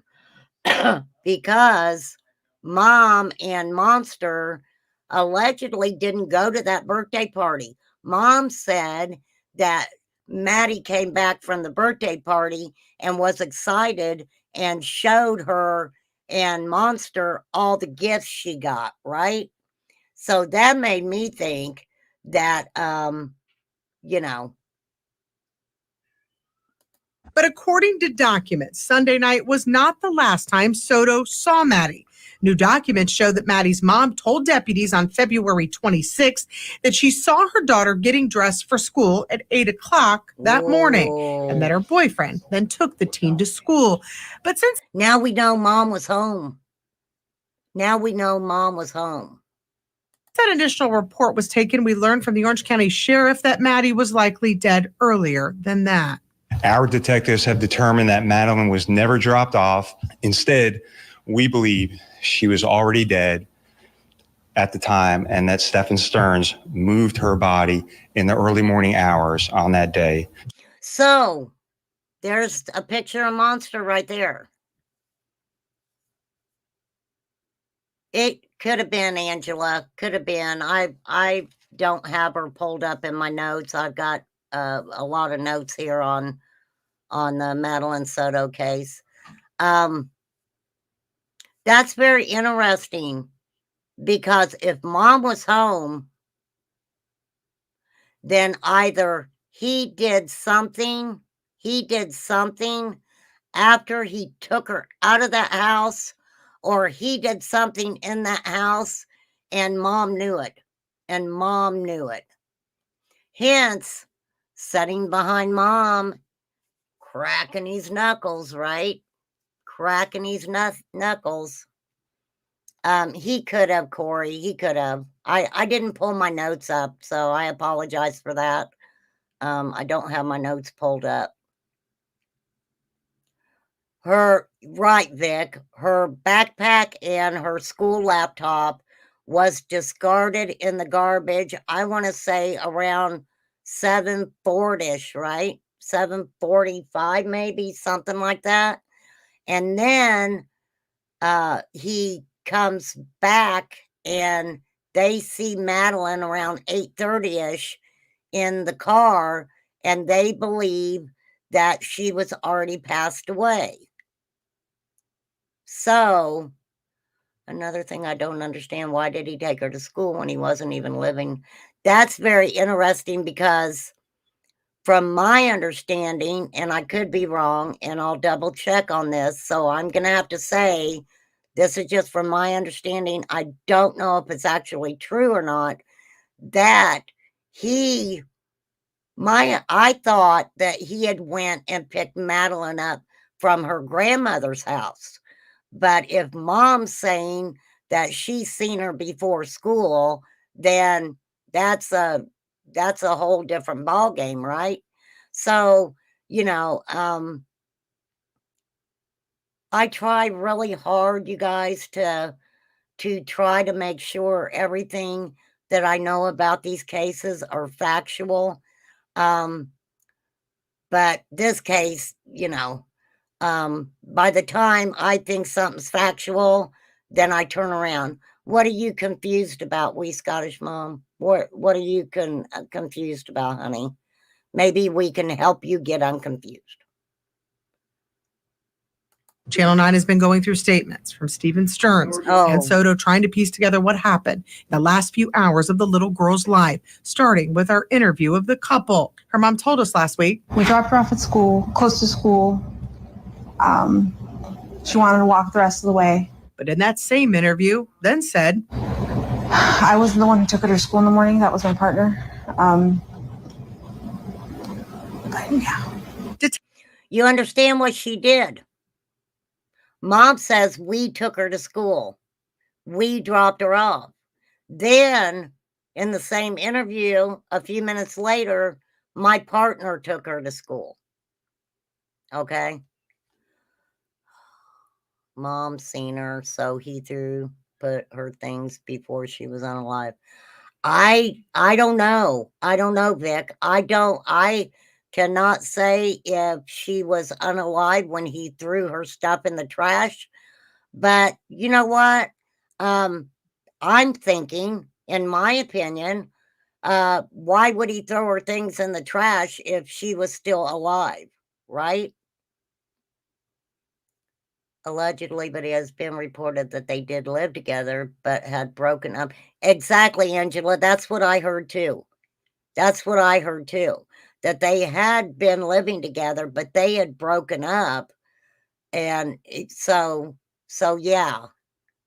Detectives believe Maddie was likely dead early Monday morning because the video timeline shows Maddie's belongings being dumped in a dumpster at 7:35 by Stearns. 7:35. 8:19, Sheriff Mina said video shows Maddie in Stearns' vehicle believed to be deceased. Since then, the case has moved to Kissimmee Police, and sources tell us that Soto has been interviewed multiple times by detectives at 2 agencies, and that they are looking closely at all the statements she's made. But officially, Kissimmee Police won't comment. I'm sorry, but I said this from the get-go, and this is just my opinion. Please, please, please, my opinion. How could her mom not have known? How could her mom not have known that starting at 11, now this is just my opinion, right? That's a news reporter from Channel 9. A news reporter from Channel 9. So they're just showing clips of, to get across what they're talking about. So, the police haven't said if it's actually Madeline on the videos that they took from Monster's phone. They haven't said that, okay? They have not come out and said that. If it's not Madeline, then it is a child. It is a freaking child, right? How? Because allegedly her and Monster had been together for a few years. And my belief, this is just my belief, I believe that he got with mommy to have contact with her daughter. Okay. August 22 was put out there as the date which a video was taken, and law enforcement has not said it's Madeline, but of course my assumption is Madeline would have been 11 years old in those videos. Okay, she would have been 11. And we don't know the relationship that Madeline had with her mother. We don't know that. Hopefully the more of the truth will come out. I'm just going to say this because we want justice for these children, not just Madeline, Sebastian, Michael, Elijah, Summer. I mean, and you guys can add to the list for sure. They need justice. They need justice. She first told police officer, yes, thank you, Sassy Ann. Yes, she told the police officer that he was stepdaddy. Right? Wow. So this initial report also shows that Stearns told investigators that after Maddie got out of his car, she stopped to look in that book bag before he drove away. That same book bag was found actually in the dumpster. After her death, he then said he went home for about an hour after going to the vape store and running errands. He was... Oh my God. Oh my God. The vape store. WTF. John Davis, I've been really good. I haven't said the F word yet, and I'm 15 minutes shy of 2 hours. Genevieve, I am not showing court TV on my channel. I already said that. But thanks. I'll go watch it. How about that, girl? He has been called a boyfriend, an ex-boyfriend, a fiance, stepdad, ex-fiance, and supposedly he's living with his parents now. Throwing things in the dumpster. But he went to the vape store. What the heck is up with vape stores? Jeez. Yes, hello, Genevieve. There's no way in Hades that this woman did not know he was doing that to Madeline. Either she knew or was out of it all the time. Yeah, I get you, Angela. I have been good. Thank you, Poppy. I'm telling you, that interview where he was in the background popping his knuckles, that's disgusting to me. Home that day until 2:30. Detectives say a tip showed him changing a flat tire not far from where the little girl's body was found that afternoon. All right, Shannon, it is starting to piece together. Thank you. We also spoke to suspect Stephen Stearns before he was arrested. He also told us he dropped off Madeline for school the morning of her disappearance. She was asleep for most of the way. Told her have a good day at school when she got out. I love her. She said, thanks, love you too. That was it. That was it. She was asleep most of the way, you fat effing pig. Because the possibility that she wasn't alive is very, very high. Very flippin' high. This man is looking people in the face and lying. Lying. We know the other parents who also did an interview with WJHL that I thought were lying, in my opinion. Again, law enforcement believes Stearns never drove Madeline to school and that she was already dead that morning. Greg, also breaking this afternoon, the state attorney's office says it's asking the Florida Department of Law Enforcement to investigate how and why a photo that appeared to be a body in the woods was posted to the Osceola County Sheriff's personal Instagram page. The photo was posted less than 24 hours after investigators found Madeline Soto's body. Sheriff Marcos Lopez, who you see here, said he accidentally posted the image when sharing a post of himself visiting a senior citizens area. What? Okay, that's a totally different. We'll talk about that another time. Yeah, mom was all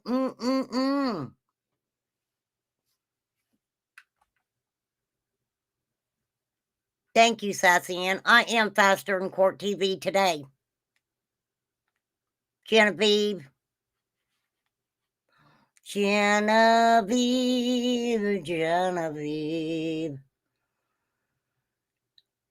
All right.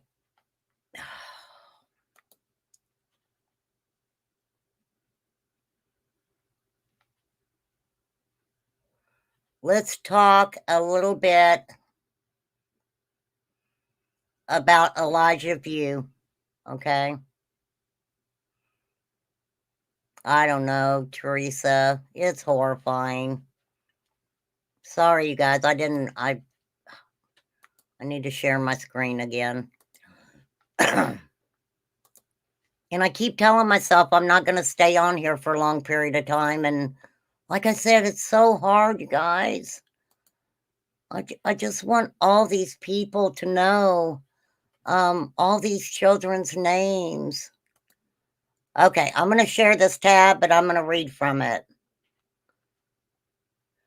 Mom of missing Wisconsin toddler faces new charges as a reward for information increases to $25,000. The reward is growing for missing toddler in Wisconsin while his mom is facing additional charges. Heck yeah. Heck yeah, Wisconsin. Katrina Bauer is now accused. Oh, wait a minute. Yes.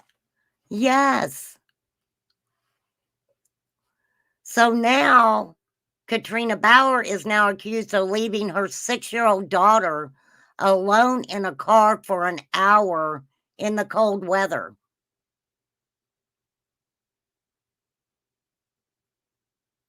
Bauer and her boyfriend, Jesse Vang, were both charged with child neglect a week after 3-year-old Elijah View disappeared.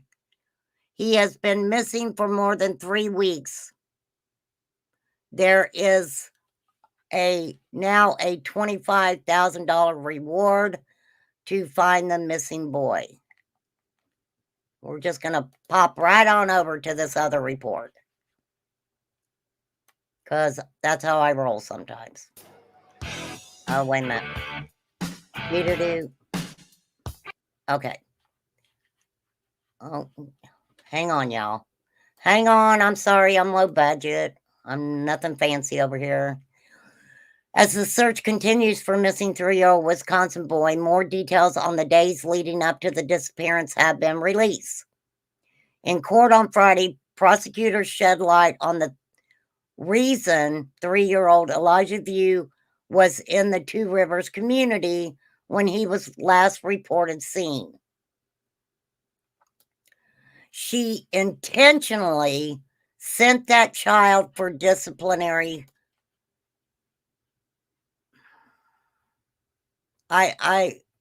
This is beyond my comprehension. She intentionally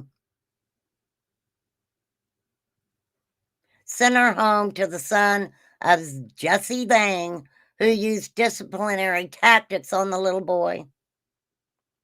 Bauer lives in the Wisconsin Dells, and investigators believe she sent her son to Vang's home for a week, and now they both are facing charges of child neglect. We need to find Elijah. These people need to be punished. We need justice for these babies. The View family told us they had no idea how Katrina Bauer and Jesse Vang knew each other, and the View family has not spoken with Bauer in 3 years. So if you hadn't spoken to her for 3 years, did you even know Elijah? Did the family even know? Right? Yeah, I bet. I bet, Corey. Is that going to be her excuse? Vang, who recently served 6 years in prison for the distribution of meth, is the person prosecutors believe is responsible for the child's disappearance. Wow.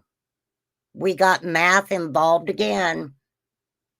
Meanwhile, LeBray said in court that during interviews with the police, Bauer changed her story multiple times when asked where she was this week, so charges of contempt could be forthcoming. Elijah's family read a court statement about why they believe Bauer should not get cash bail. Neither one of them should get cash bail. But as far as I know, at this time, they have not been charged with Elijah yet. They are the last two who have seen our baby Elijah, and in this moment are the prime suspects. So until we find the truth as to the whereabouts of Elijah, we would like to make sure these two are readily available for questioning. I absolutely agree. Do not let them out of jail. The court commissioner acknowledged Eliza's disappearance cast a shadow over Friday's hearing, but the only charges brought forward to that point were child neglect charges. Child neglect charges. Thank you, wee Scottish mom. I know I've been on here almost 2 hours, you guys. That, of course, pulls at the court's feelings and emotions and heartstrings for the care of the child. It doesn't change the nature of the charges from any other neglect case.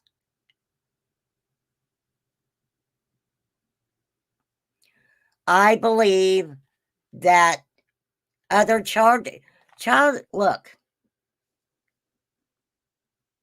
from what we know, right? A 3-year-old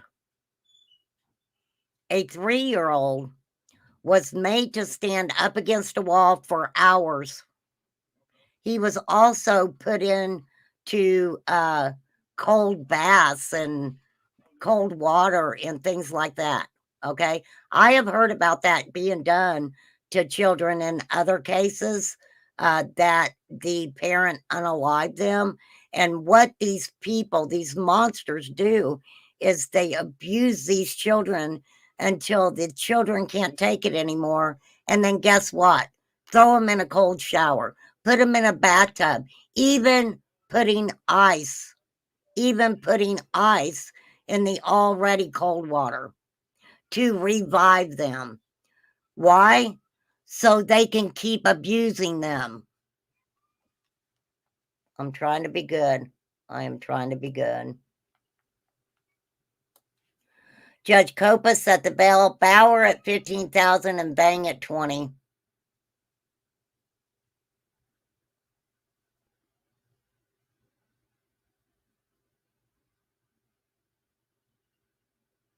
They're still searching for Elijah.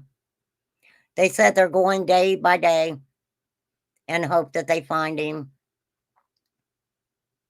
You know, you see a lot of this on TV. You don't realize that it's truly a reality. Yes, ma'am, we do know it's a reality. And so to really see this heartwarming, it's overwhelming, the support and love. It just really shows there are good people out there and really here to help us find Elijah. Ma'am, I wouldn't have it any other way. I wouldn't have it any other way. But my question is, if you hadn't spoken to Elijah's mother in 3 years, Elijah was 3 years old. When did you actually see your grandson or your nephew? When? Just a question I have. Law enforcement also ramped up its presence, though quietly, and a Two Rivers church was used as an expanded headquarters. Another search party was organized. I've got a couple subs that you know, there's people in the YouTube community who are actually in some of these states like Sebastian State and Elijah State, and these people being there have have really went out there to help. And I love that. I love that. If I could get in my car and drive to every state to help find a child, I would do it. I would do it. I definitely would. Any information on Elijah's whereabouts is asked to contact police at 920-686-7200.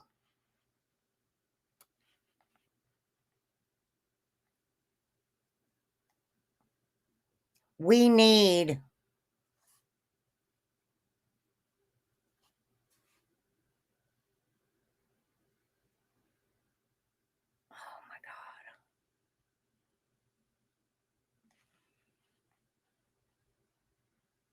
okay. I'm at 2 hours. I had one more case to talk about. So if you guys want me to wait, put a 1 in chat, because I can end it right now. Because I know that I don't want you guys to get burnt out on me by being on here for 3 hours. Okay. So if you want me to talk about this other case, you can throw a 1 in chat, or I will be glad to talk about it next time I come on. I do want to quickly. Hey, H. Davis, where you been?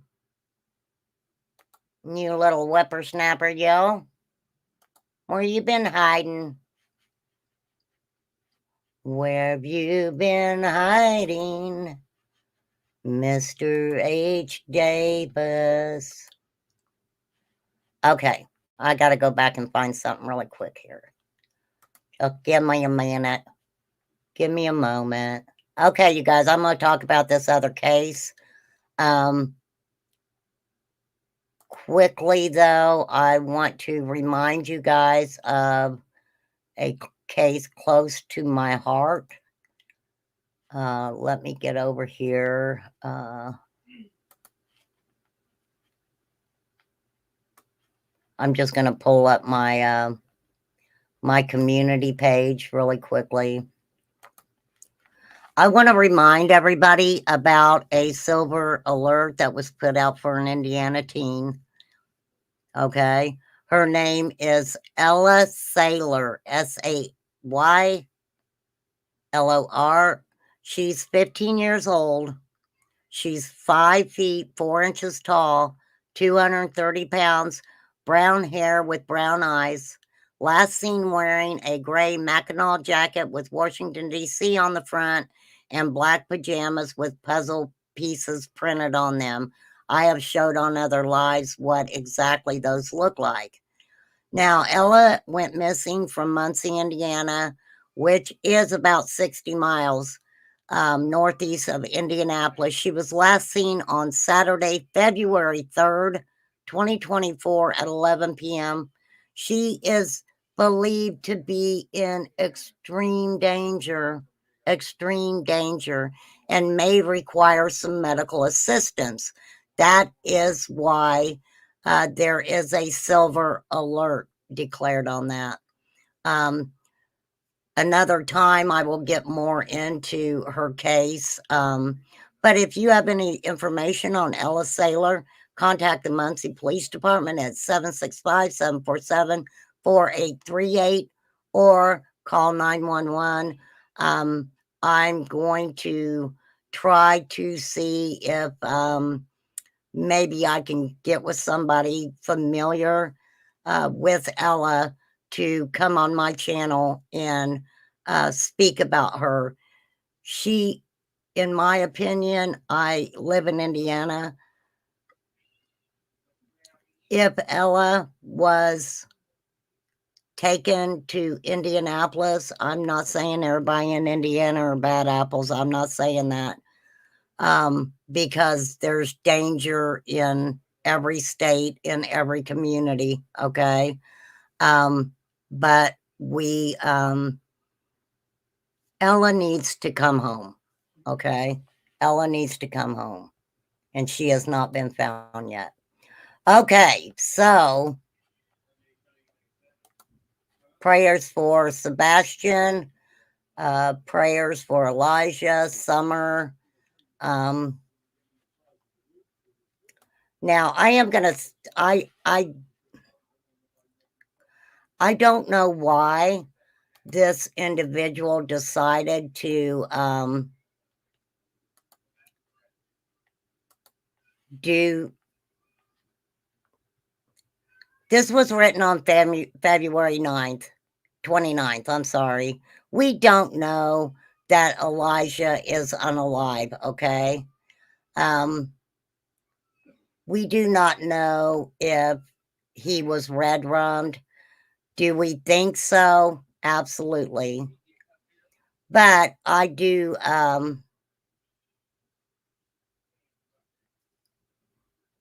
I am going to read this article because it highlights some, it does highlight some very important points. Now, I don't agree with them saying that he's unalive, okay? But I am going to read a little bit of this article. Elijah, known for his bright spirit and youthful curiosity, became the subject of intense search efforts following his disappearance. The Two Rivers police, alongside the FBI, worked tirelessly, appealing to the public for any information that could lead to Elijah's safe return. There is a reward out that I just talked about. Crime Stoppers, FBI, they're all trying to find him. Now, the investigation took a grim turn when Elijah's mother, Katrina Bauer, 31, of Wisconsin Dells, and her boyfriend, Jesse Vang, 39, of Two Rivers, were charged in connection with his disappearance. They have not been charged. They have not been charged for Elijah except for child neglect. Okay? Yes, neglect. And that did lead to their arrest. Katrina Bauer faced charges including a felony count of party to a crime of child abuse and misdemeanors for resisting or obstructing an officer. Jesse Vang was charged with a felony count of party to a crime, child maltreatment. Both accused made their initial court appearance with the legal process to continue as the community seeks answers and justice for Elijah. The district's attorney's revelations about Elijah's living arrangement prior to his disappearance painted a picture of a young boy caught in a web of adult decisions. I agree with that. I agree with that. Oh, yes, I read that, Loves to Lurk, where she left her daughter in the car. She left her daughter in the car. Absolutely, girl. Absolutely. Actually, I was going to pull your Facebook up for this. I'm going to pull your Facebook up tomorrow when I talk about it. So Elijah's situation underscores the vulnerabilities in children's face and the profound responsibilities of those entrusted with their care. Like I said, there were some things said in this article I didn't agree with, but many things are spot on. Elijah's view has touched many people's heart. But his story is a stark reminder of the fragility of youth and the imperative of safeguarding the innocent. Many of these children cases have spurred conversations about the child welfare and the collective duty to protect the most vulnerable among us. Oh, yeah, email me. I would love to have you come up, Loves to Lurk. I would love that. We do not know that Elijah has passed. We don't know that, okay? We don't know that. We don't. So I'm definitely going to say that. All right, this is the last case I'm going to talk about. I know. I would love for you to come up, Loves to Lurk. I would really love that. You're more than welcome up here anytime. Okay. So we have another case. And then I'm going to get my butt off here, and I'm not going to burn you guys out on Remain Calm today. Child crimes are senseless. If you don't want them, give them to someone who will love and take care of them. They have a chance at a good life, and you can walk free Stop hurting the babies. Absolutely, Angela. Absolutely. All right.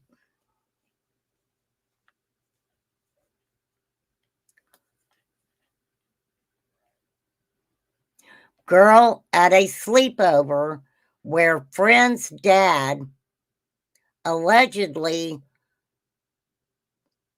gave these little girls substances, 12-year-old girls, gave them substances, and one of the little girls texted her mom, panicked, and said, "Please pick up, please." Harrowing text message shows the panic a 12-year-old girl felt the night her friend's dad allegedly attempted to give her substances and at least 2 other friends at his daughter's sleepover, according to authorities. A probable cause affidavit obtained by People quotes 2 text messages sent by the scared 12-year-old girl as she tried to contact her mother, and then multiple friends' parents, to pick her up from Michael Maiden, MEYDEN''S,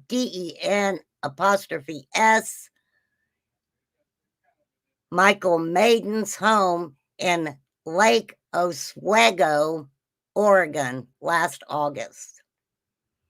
Police allege that Maiden, 57, DURGGED, 3 girls who were staying over at his house for a sleepover with his daughter, lacing a batch of mango smoothies with benzodiazepine and encouraging the girls to drink them.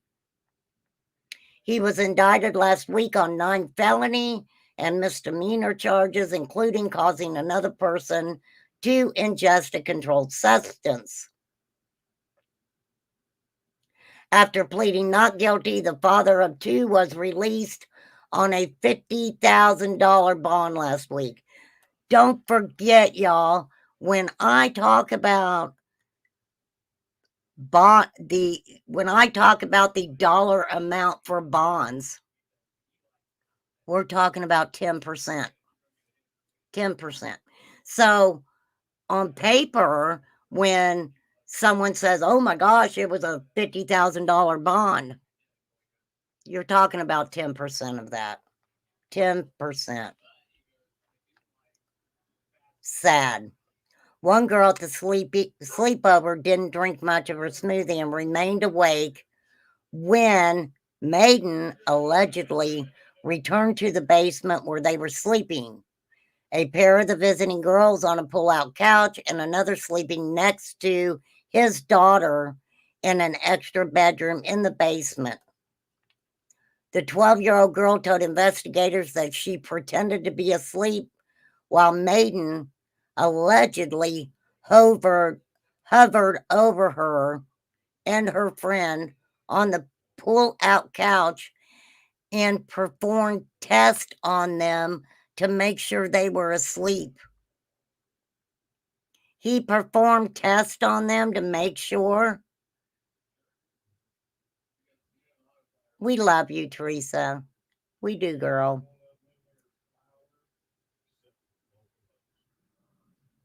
Okay. So, he was doing tests to make sure they was asleep. I'm sorry, that's disgusting. The girl tried to shake her friend awake, but her friend would not fully awaken. "Mom, please pick me up and say I had a family emergency," the girl frantically texted her mother at 1:43 a.m. per the affidavit. "I don't feel safe. I might not respond, but please come get me," crying emoji. "Please, please pick me up. Please." The girl's mother did not respond, so the girl began calling and texting several friends to ask them to ask their parents to pick her up. Finally, one friend answered and sent her mother to pick up the girl. So I'm sleeping and her dad comes down and I'm hugging the friend because she was scared. He kept moving us away from each other, but kept doing tests to make sure we weren't awake. The frightened girl alleged to her friend over text, according to the affidavit. Also, the friend won't wake up, and she did for like seconds, but she kept her eyes closed and didn't talk. This freak gave these girls something in a smoothie and then went and hovered over them, doing little tests to see if they were asleep. And he's pleading not guilty. The friend's mother soon arrived and picked up the 12-year-old girl from his house, safely bringing her back home, where she woke up her parents and told them what allegedly happened. And we have to say allegedly, because he is saying he is not guilty. Her parents then contacted the parents of the 2 remaining girls who were at Maiden's house and told them to pick up their daughters. The other parents arrived at Maiden's house around 3 a.m., told Maiden they were there to pick up their daughters. He said, "I don't understand," urging the parents to come back the next morning because the girls were asleep downstairs with his daughter. The parents refused to leave and went inside to retrieve their kids, taking them to a nearby hospital the next morning, where all 3 tested positive for benzodiazepine.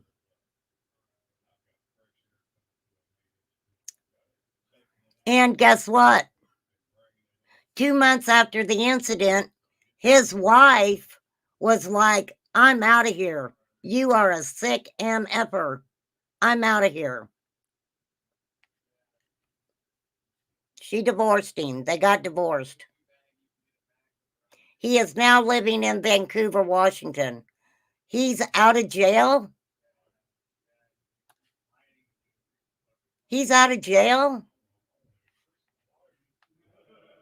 I'm getting mad. This is from March 4th. An Oregon man accused of drugging a group of 12-year-olds at his daughter's sleepover last summer got divorced from his wife shortly after the alleged August 25th incident, according to court documents. I'm sorry, but I don't incite violence on my channel, but his ass wouldn't be around to get divorced. Well, obviously, he paid the $50,000 bond, right? The $50,000 bond. Lord. Michael Maiden, 57, and his wife divorced last October, less than 2 months after the alleged incident. Listen to this. Maiden was a former human resources director. He now lives in Vancouver, Washington.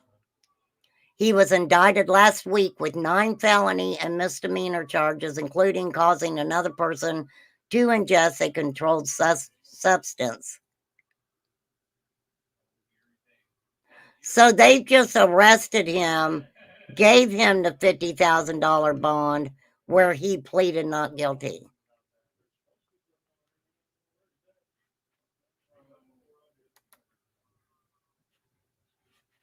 Let's see. I'll see if I can pop anything else up here real quick about it.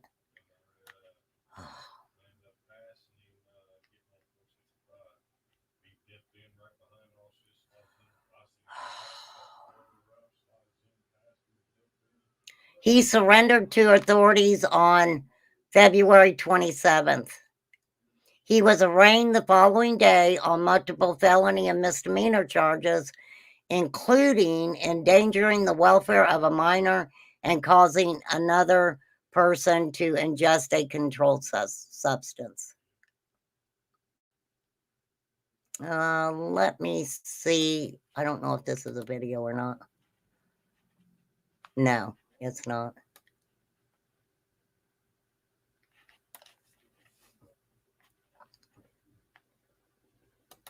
that's the world we're living in.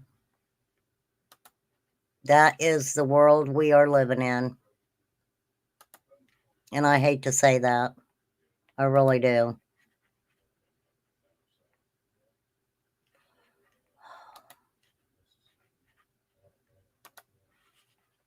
There's our Eagles.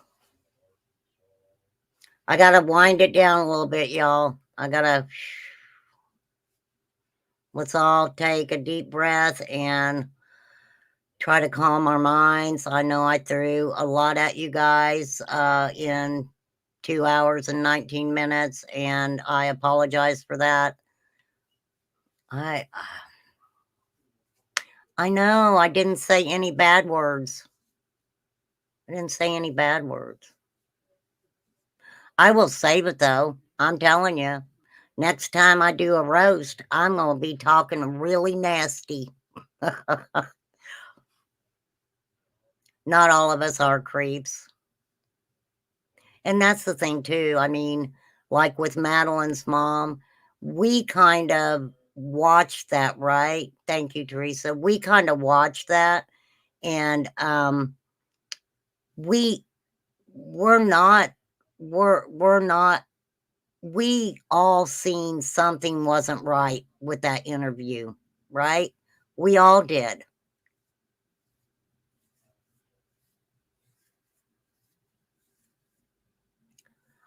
You know what? The people who come into my home is my family, and the friends that we have, we've known them for 30 years. I mean, you know, the people that we know, we've known for 30 years. So I just don't let anybody in my house either.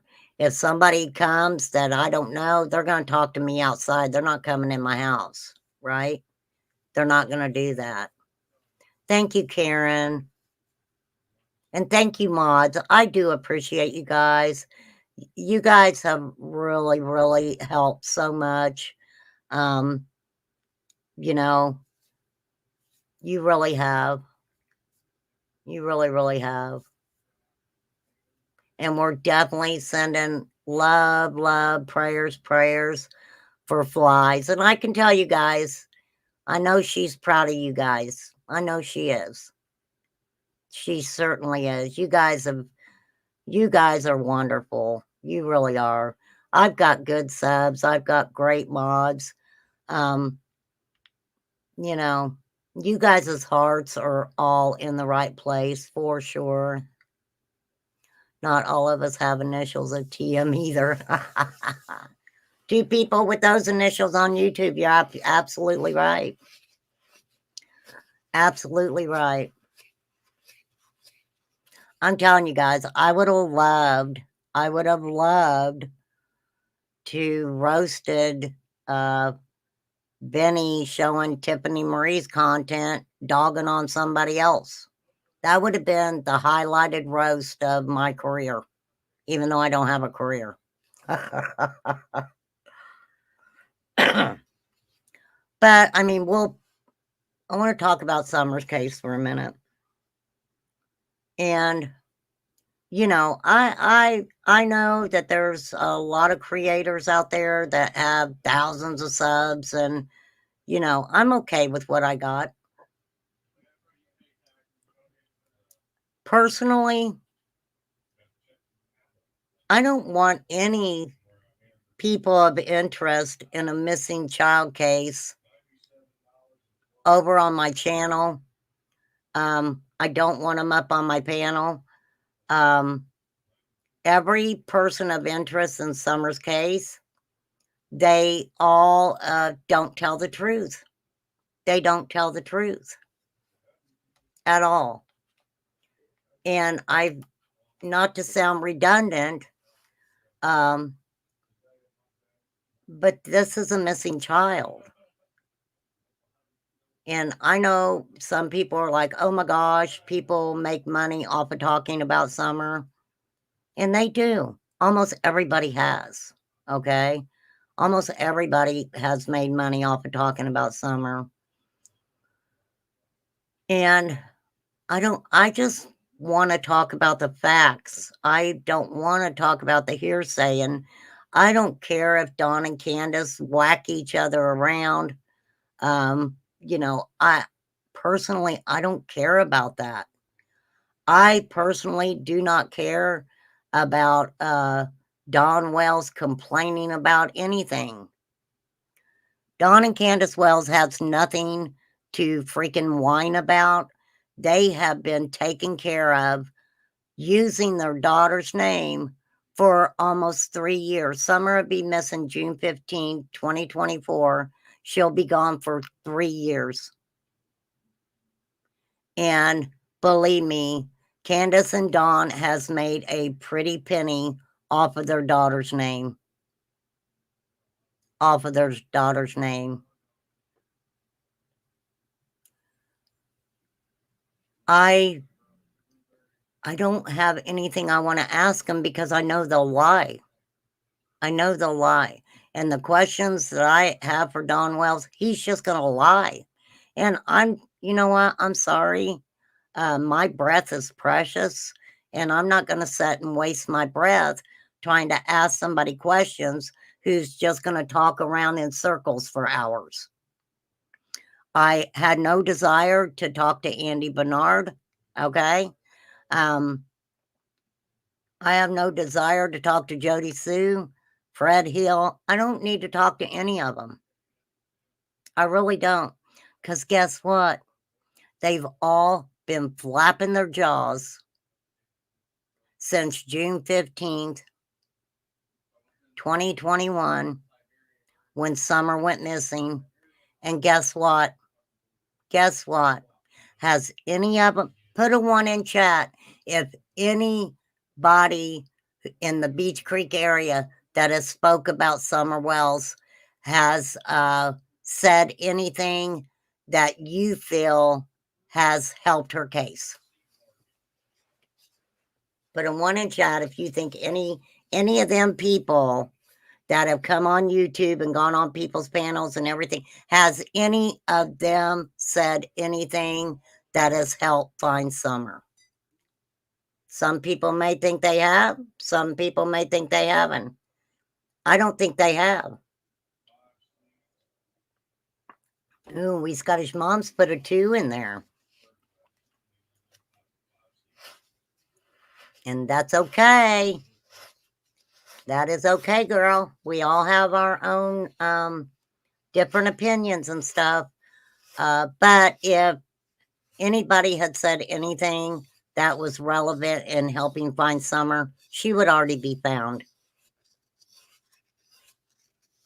Not sure her name, but the lady from the garage sale. Oh, who talked about when they were at the garage sales. I mean, yeah, I get that, Corey. I guess I'm talking about the main characters. Okay, the main characters. Like Andy Bernard, Fred Hill, Candace and Dawn. You know, even, I'm telling you, even Tim Mullins and some of the stuff he says on Facebook. It's just, no. Do I believe like the people in the store, the guy who said that, you know, that they were in there about a half hour? You know, I believe him. Those people ain't got no reason to lie. Those people ain't got no reason to lie. Yeah, the players, Corey. All the main folks in her case are sketchy. Absolutely very sketchy. Very, very sketchy. That is our beautiful, oh, there's 2 of them. Wow, this is live. This is live. This is Big Bear Bald Eagle live nest from capital F, capital O, capital B, capital B, capital V, Cam. Wow, there's 2. This is live all the time, you guys. This is live. I love watching it. It just calms. It's like a woo-saw moment. Okay. The latest is a bounty hunter knows where she is. She was on a live list. Oh my gosh. Are you kidding, Angela? Where's this bounty hunter saying she was at? Was it on Daisy's? Was it on Cloacus channel? Oh my God, another weirdo. Whose channel was it on? I'll go check it out.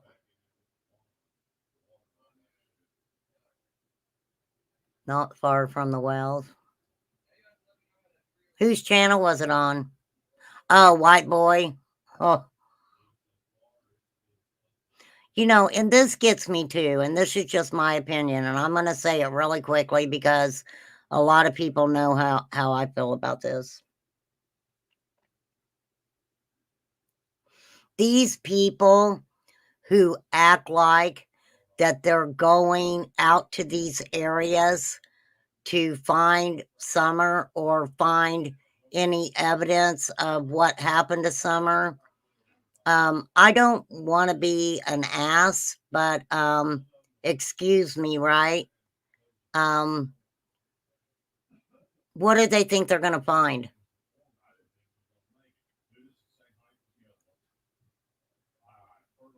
And I've said this many times too. You know, I give credit to people who go out there and take the time to actually, you know, go around to different areas and stuff like that. I could go out here and walk into my woods and say, "Oh, I'm here searching for Summer." Nobody would ever know the difference, right? And I don't have anything against psychics. I don't have anything against psychic mediums. But if I think one is full of crap, I'm going to give you my opinion and tell you I think they're full of crap, which I have done with one. Only one have I done that with. And I meant what I said about that one. But then you've got this other one who started out. This is what's weird. This other person started out where, okay, well, I'm going to go and check some of these areas where this psychic said could possibly be where she's at, right? But then really quickly, his wife ends up being an empath. So then they're built up on that, right? I've seen some of these people know that if they start talking about Summer Wells, my gosh, their subs are they're gonna have subs before you know it. Right? I will build my subs slowly, and I will build my subs because there are people who care about children, right? She'll hear me. Well, look, I'm being really good today, Angela. Have you been around when I get feisty? Girl, I'm telling you, remain calm can get feisty. And I've really kept my mouth shut about a lot of them people because it's not, you know, I am not the YouTube police. I don't go around trying to find these weird ass people, right?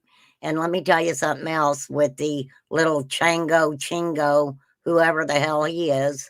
I sent a message to that man, and my subs know it, on Facebook, that they were claiming the little girl. I showed all that. You guys know I did. I sent that man a message. Oh, wait. Did he write me back?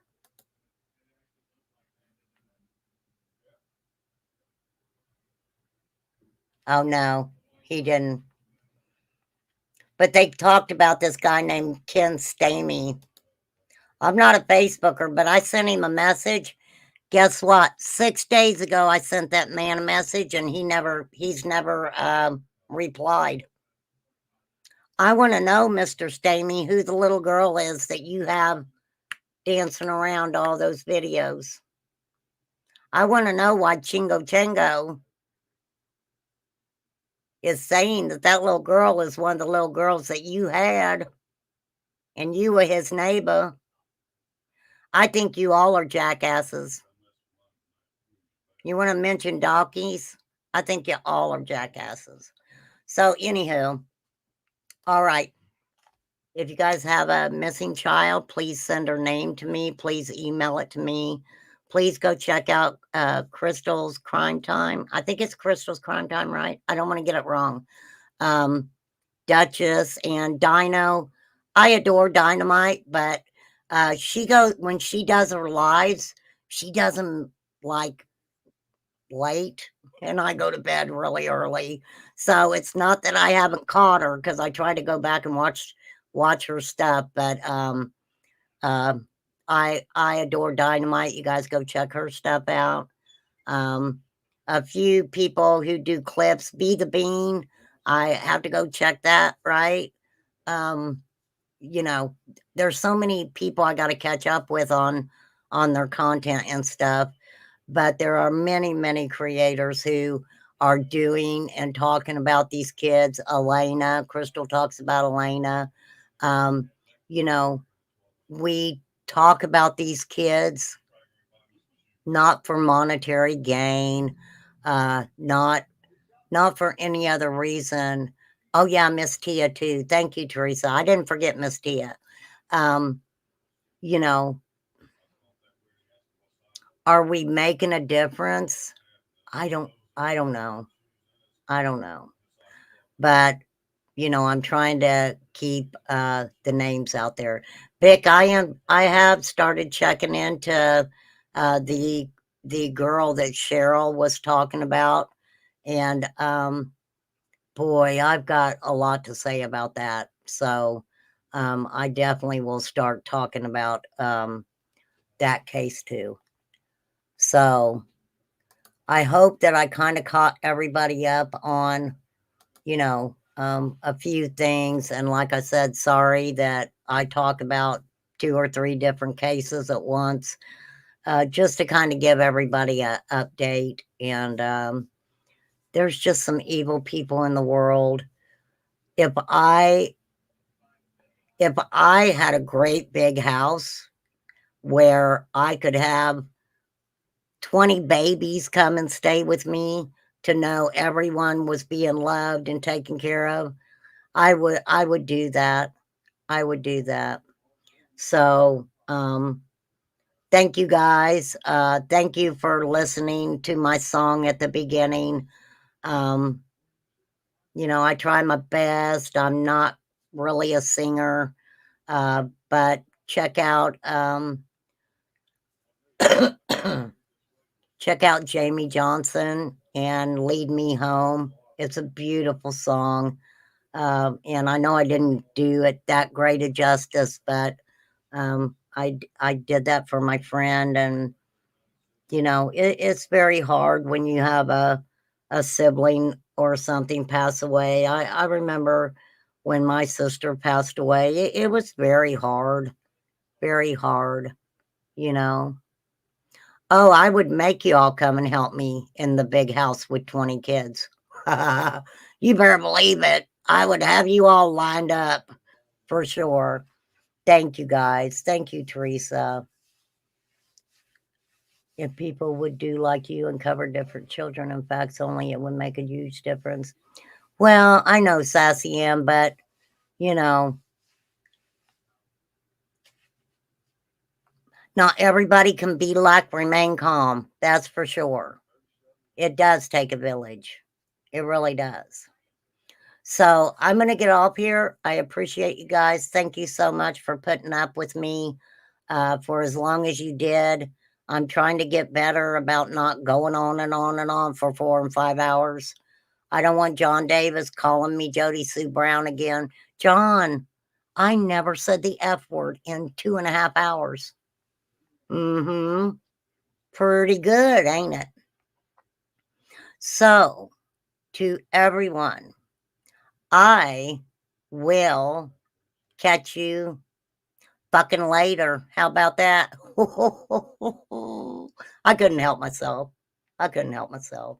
But at least it was at the end and I didn't yell it, okay?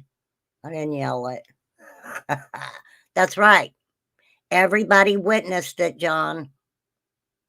So, okay, I adore everybody. Have a great night. Have a great tomorrow. That's right. Game over, Angela. I couldn't help myself. I had to say it once before I got off here.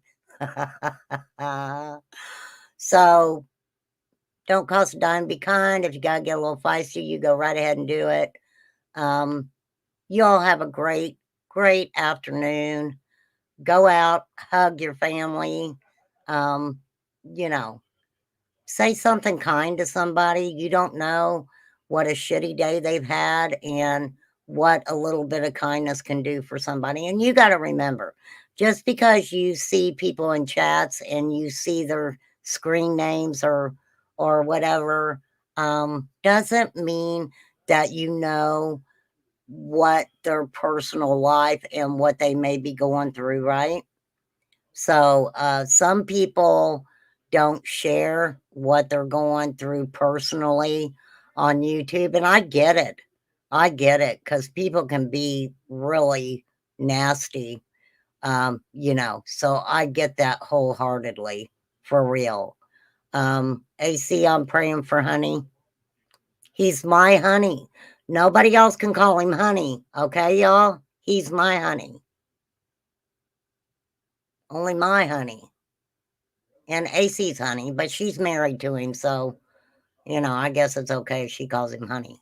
So, all right, I'm getting my ass off here. Thank you guys so much. Don't forget about these children.